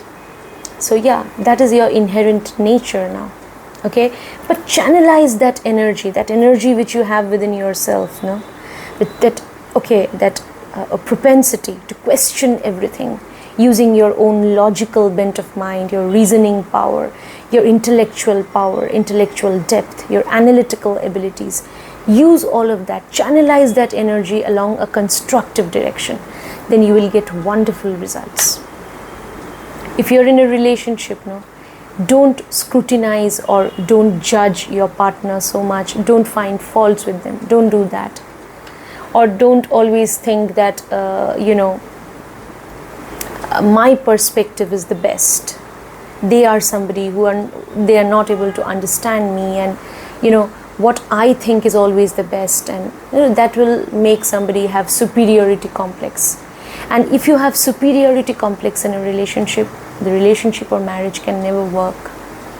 So instead, you shouldn't, don't criticize your partner. Don't do that if you are doing, because people with Uranus in the first house, because they are so logical, they are so critical about things, they can do that even to their partner, unless Uranus is aspected by benefics. Okay, so instead of doing that, what you do is develop acceptance, tolerance. Then only the relationship can work. If you think that no, I will never compromise on my freedom or on my individuality, and if the other person is accommodative, it's fine, then the marriage will last. If the other person, if your partner is also, if your partner is not accommodative, then definitely the marriage, it will be very challenging for you to remain in that marriage. All right. But anyway, Uranus people, if you also find somebody who has such great love for freedom, individuality, if you find such a partner who are compatible with you, then maybe it can work out. But yes, you respect each other's space, and if that person is also perfectly fine with it, then maybe there could be some understanding in the relationship. But nevertheless, that channelize all that intelligence and intellectual power that you have along a constructive direction, especially in your profession. Then you will do very well in your profession. You'll be very successful in your profession. Okay, which professions are suitable, I've already mentioned. Now let's move on to what will happen when you have Neptune in the first house of your D9 chart. People with Neptune in the first house can be very dreamy, imaginative, even creative.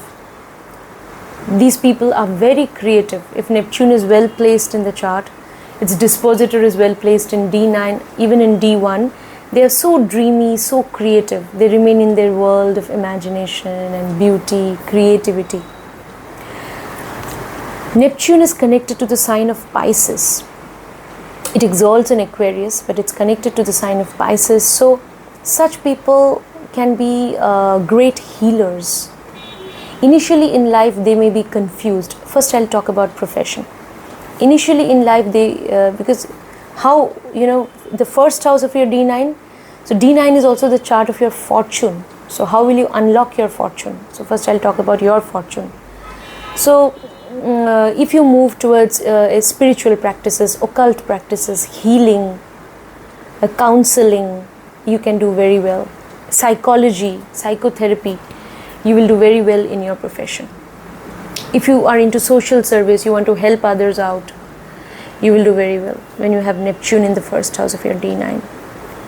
So yeah, if you have knowledge, you need to share your knowledge with others. You need to be a counselor, a guide, a psychologist, healer, occultist. You can be an occultist.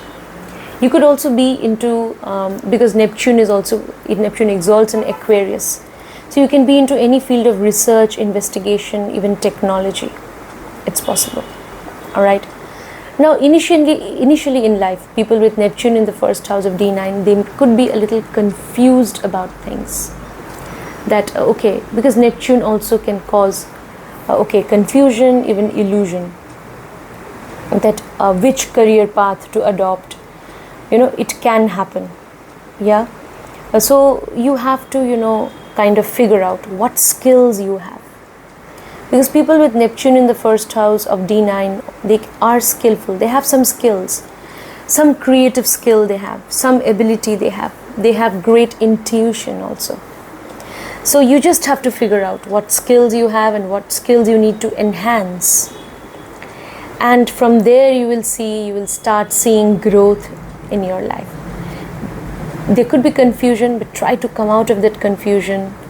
Seek the guidance of some occultist or counselor so that you can figure out what should be your life purpose.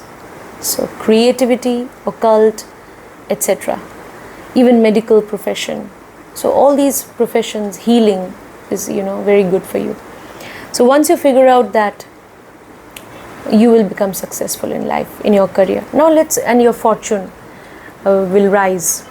What about relationship? People with Neptune in the first house of your D9 chart. No, you have a tendency to idealize your relationship. You have certain ideals, okay? You have certain ideals, and you want your partner to meet those ideals. You want that the image of your partner which you have on your mind. So that is an imaginary picture of your partner. So you want your real life partner also to be just like that. Because a flesh and blood human being will always fall short of ideals, because the world of idealism and reality are very separate from each other. Okay, there is a lot of gap between idealism and reality. That's what you need to realize when you have Neptune in the first house of your D9. So along with age, maturity, you will be able to understand, and you will become more accommodative, and you will realize that yes, that is something, that I always wanted that sort of a person. I have that image of my dream partner, so vivid. The image is so vivid and clear on my mind. But when you have that maturity and knowledge, along with time, you gain wisdom, then you realize that, that person is there on my mind, in my imagination. But it's not possible for a human being to, be exactly like that imaginary partner. So you will realize that. And then you will understand that, so I will have to, be accommodative. And so that you will realize along with age and maturity. So People with Neptune in the first house of D9, you should also never rush into marriage. So be very careful before you choose your partner. You are also looking for somebody who is creative, somebody who is emotional. You're looking for emotional connection more than anything else. Very deep rooted emotional connection, selfless love. That sort of partner you're looking for. So don't be in a hurry to settle down and get married, okay? So yeah. So see if you can form a romantic connection with somebody, but always remember that once you tie the knot after marriage, things change. Yes. So after marriage, because people after marriage, there are so many things. Before marriage, two lovers, they are only thinking of love and union, and that's it. After marriage, both of you are facing life together. You're facing the reality, the bitter reality of everyday life together. So life changes after marriage. No matter how deeply you were in love with your partner after marriage, before marriage. So after marriage, it's you are driven by so many other things. So which can dilute that emotion of love, which can reduce that intensity of love and all. But then you have to take all that in your stride. You have to understand that it's very natural. Okay, because now both of us are facing the world together. So we have to be a lot more practical, realistic. I cannot afford to remain in my world of imagination and idealism forever. That's what people with Neptune in the first house of D9, you have to understand. You have to wake up to this reality that, okay, I wanted all these qualities in my partner. Maybe my partner does not have all these qualities, but it's okay. I will let go. I will let go of this tendency to look for perfection in my partner. You have a tendency to, look for perfection. You want your partner to be perfect. So I will let go of this tendency. I will be accommodative. I will have to strike a balance between idealism and reality, between imagination and reality. So that's what people with Neptune in the first house of D9, if Neptune is with benefics like Jupiter, then eventually along with maturity in age, you become wise. You will be blessed with wisdom and knowledge and understanding, and it can also enable you to be in a happy and successful marriage. All right. Otherwise, if you go on remaining in your world of ideals, then it may not be that good for partnership or marriage. Okay, somewhere you have to strike a balance between your ideals and between reality. Okay, so that's what. So all these things I can say about Neptune in the first house of your D9 chart. You are looking for a partner who is emotionally sensitive. Okay, a partner who is who has compassion, empathy and all that. Okay, a partner who is also spiritual, maybe like you are. So yeah, so all these things can happen. So you have to be accommodative. You have to also let go at times. You don't be rigid. Okay, you try to serve your partner also in whatever way you can. Sacrifice maybe whatever you can for your partner's happiness. Then eventually you will realize your partner will also start responding in future, because someday they will realize your sacrifice. They will realize how deeply you love them. So for that you must have that patience also. And then eventually your relationship with your partner can become very spiritual. It can develop into a beautiful spiritual bond also. Now let's move on to the final planet. All right, what will happen when you have Pluto in the first house of your D9 chart? Pluto is the planet of transformation. So first of all, if I talk about your fortune, I'll talk about marriage and relationship later on. So remember, when Pluto is in the first house of your D9, change is the only constant in your life. You have to embrace changes, transformation in life. All right. Now, always remember, when it is your profession, when it is your work life, there, generally ideally what you should do is you need to follow your interest, your passion also. At times we have to kind of, balance it out. We are passionate about doing something, but then we also have to earn money, because we have to pay our bills. So then we have to strike a balance between your passion to follow something and do that in your profession, and your necessity to do a job. So that is perfectly fine.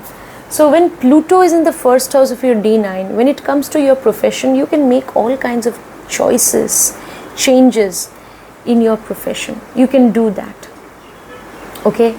So because you want to become more fortunate, you want to rise in life, you want to fulfill your desire, your ambition to rise in life. So you're making all kinds of changes. Suppose your job or your profession demands a lot of transformation, dynamism. You are transferred from one place to another. You are put from one department, you are put into a department, and then you'll be transferred to another department. A lot of changes are coming, a lot of upheavals, ups and downs are happening in your work life. Whether you're into job, whether you're into independent business, if you're into independent business, you are introducing changes, you are upgrading yourself to cater to the needs of your clients or customers or audience. You are upgrading yourself, you are transforming yourself. All that is fine.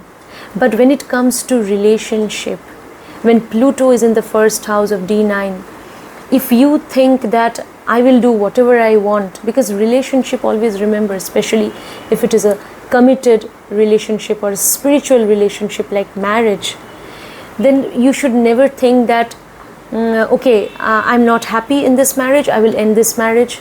Then maybe I'll think of, I'll bring changes and transformations in the way I want. That you should never think. You should never think along those lines. That because Pluto is also the planet which exalts in Leo. It is connected, it rules the sign of Scorpio along with Mars, and it exalts in Leo. So such people, because Pluto is a planet, mind you, is connected to power dynamics, to dominance also. So such people may think that, I'm not happy in this relationship, things are not happening according to my will, and I'm not able to exert power, and my partner is not listening to me, and how dare they violate what I have told them to do, or how dare they go against my wishes. I'm not going to remain in this relationship. So because Pluto is connected to Leo, so you could also be very egoistic, especially if Pluto is connected to Sun in the chart somehow, or if Pluto is connected to the 5th house or 1st house, you can be very egoistic also. Very egoistic it can make you. Even 9th house. You will stick to your principles. You will stick to your desire to dominate others. You will have that. You will have that. And when things are not happening according to your will, you will move out of that relationship, you will snap out of that relationship, and you will think that this is not working for me. I'm just calling it quits. I'm walking out. That tendency you may have. This will happen when Pluto is connected to a very powerful Sun, or if its dispositor is connected to 1, 5 or 9, that is houses 1, 5 or 9 in D1 or D9 chart. Then that tendency to dominate others you may have. It's possible. Even if it is connected to the 8th house also. You may be very revengeful, even deceitful. You may want to seek revenge. You may also want to dominate your partner. That can also happen, even if it is connected to the 8th house, because 8th house is also connected to Scorpio naturally. Scorpions are known for their tendency to seek revenge. They never forget easily. So that's what, Pluto. So they did not listen to me. My partner did not listen to me. So I will not tolerate that. I will seek revenge. If they have, not fulfilled my wishes, then I will also punish them in some way.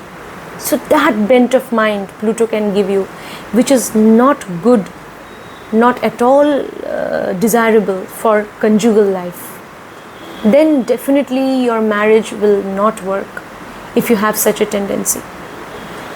Because a relationship, a marital relationship is based on mutual understanding. Any partnership is based on mutual understanding, mutual cooperation.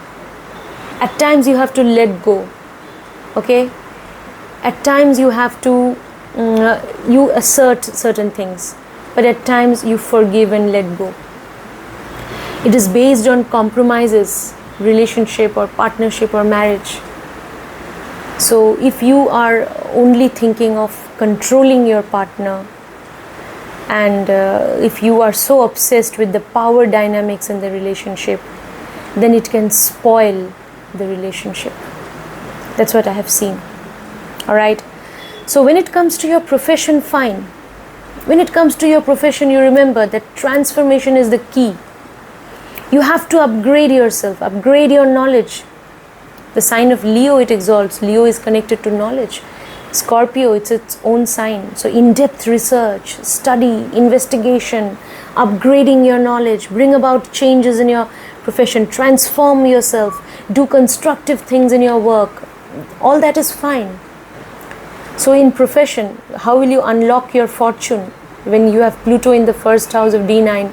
As far as your profession is concerned, you can do very well in any field of occult sciences. You can do very well in the field of technology. You can do very well in any sort of research, investigation, in the field of law, medical science, surgery, chartered accountancy, in the field of maybe insurance business, in the field of investments, if you're connected to doing any sort of work which is connected to investments. You can do very well if you are a psychotherapist, psychologist, a counselor, if you're a healer, occultist. These professions are very good for you. Alright? You want knowledge, you want to gain more and more knowledge because you believe that knowledge is power. Yes, knowledge is power. That's what you believe in. And you may want to gain more knowledge as a result of in-depth study, research. You want to gain more and more knowledge. You want to gain skills. You want to enhance your skills, your creativity. And okay, initially there could be chaos in your profession and you could be confused. But Pluto refers to initial chaos and destruction, the earlier order may be totally destroyed because you may think that things are not working out. I'm following a certain profession, things are not working out there for me, so there is chaos, so utter chaos. So there will be total destruction of the earlier order and a new order will be restored. So reconstruction, regeneration, or a new order is going to be restored. So after destruction, there will be rebirth of a new order. So that sort of transformation in your profession. So that is going to help you a lot.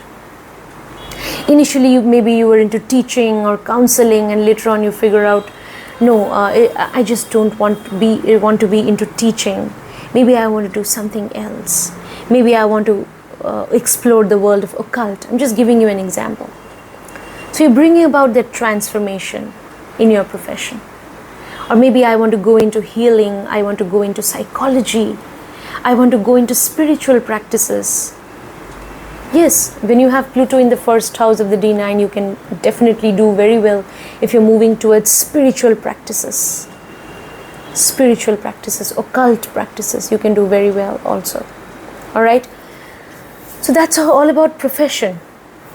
Now, what about relationship and marriage? I've already mentioned, no? So you have to curb the desire to control or dominate your partner. So that is something which you have to work on. And also, a lot of upheavals, you may not always do that also. You may not. But you can do that, I'm saying. If Pluto is very strongly placed, you may have a tendency to dominate them, to seek revenge and all that. Alright? Because you remember, Pluto is connected to the fixed signs. Scorpio, fixed water. Leo, it exalts in Leo. Leo is fixed fire. So people who have Pluto, they have a sort of fixation in their thoughts also. They can be obsessed with something also. So that is why, because it's connected to all fixed signs. So that fixation, if it happens, if you have that compulsive desire, your obsessive compulsive desire to control others, dominate others, to have your way, if they're not listening to you, if your partner is not listening to you, you are upset, you want to break up, all that also can happen. And that is why your relationship will, undergo a lot of transformation, upheavals. You will break up with somebody, then again you may want to get married to someone else, and there also again there will be certain issues, because issues will be there always. Issues will always be there. And power politics is there everywhere. Wherever you go, there will be power politics. In your office, at your office, even within the family, there is power politics. There is no place in the world which is without power politics. So definitely in a relationship also, there is power politics, there is power dynamics. So what if it is there? No, you should believe in mutual cooperation. Yes, so that's what. You have to develop your ability to tolerate the other person, to forgive, to let go of your desires and all. So relationship is not always about, just having your way and, dominating the other person. No, relationship is a two-way process. So you give something, you receive something. Yes, when you are ready to give, then you will receive also from the partner. So that's what people with a very strong Pluto in the first house of D9, they have to understand that. They have to wake up to this reality, that in relationship, we have to know that it's based on give and take. It's based on giving and receiving. If you want to receive, then you also have to be ready to give something. You have to be ready to sacrifice also something for the sake of your partner.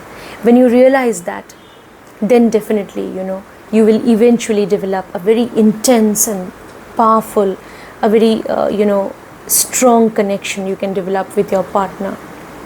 And that relationship with your partner can also be a very spiritual connection.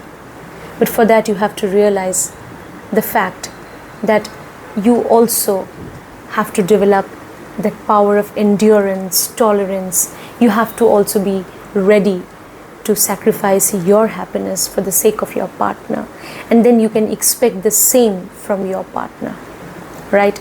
So friends, that was my take on Pluto in the first house of your D9, and well, also that was what I wanted to tell you about all different planets in the first house of your D9. If you do not have any planet in the first house of your D9, it's okay. Look at the sign which is there and the lord of that sign, in which house it is placed, in which house of the D9 it is placed. Recently I made a video on that, so you can check that out.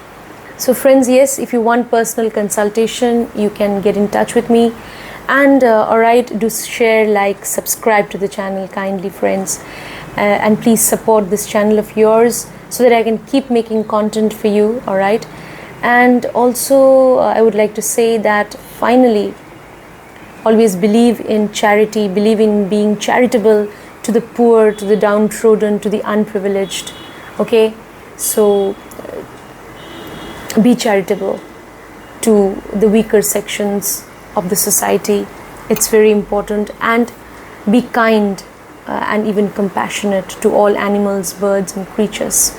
So that's all I wanted to tell you, friends. And try to be a vegetarian if you can, and because animals too have a right to live. Thank you.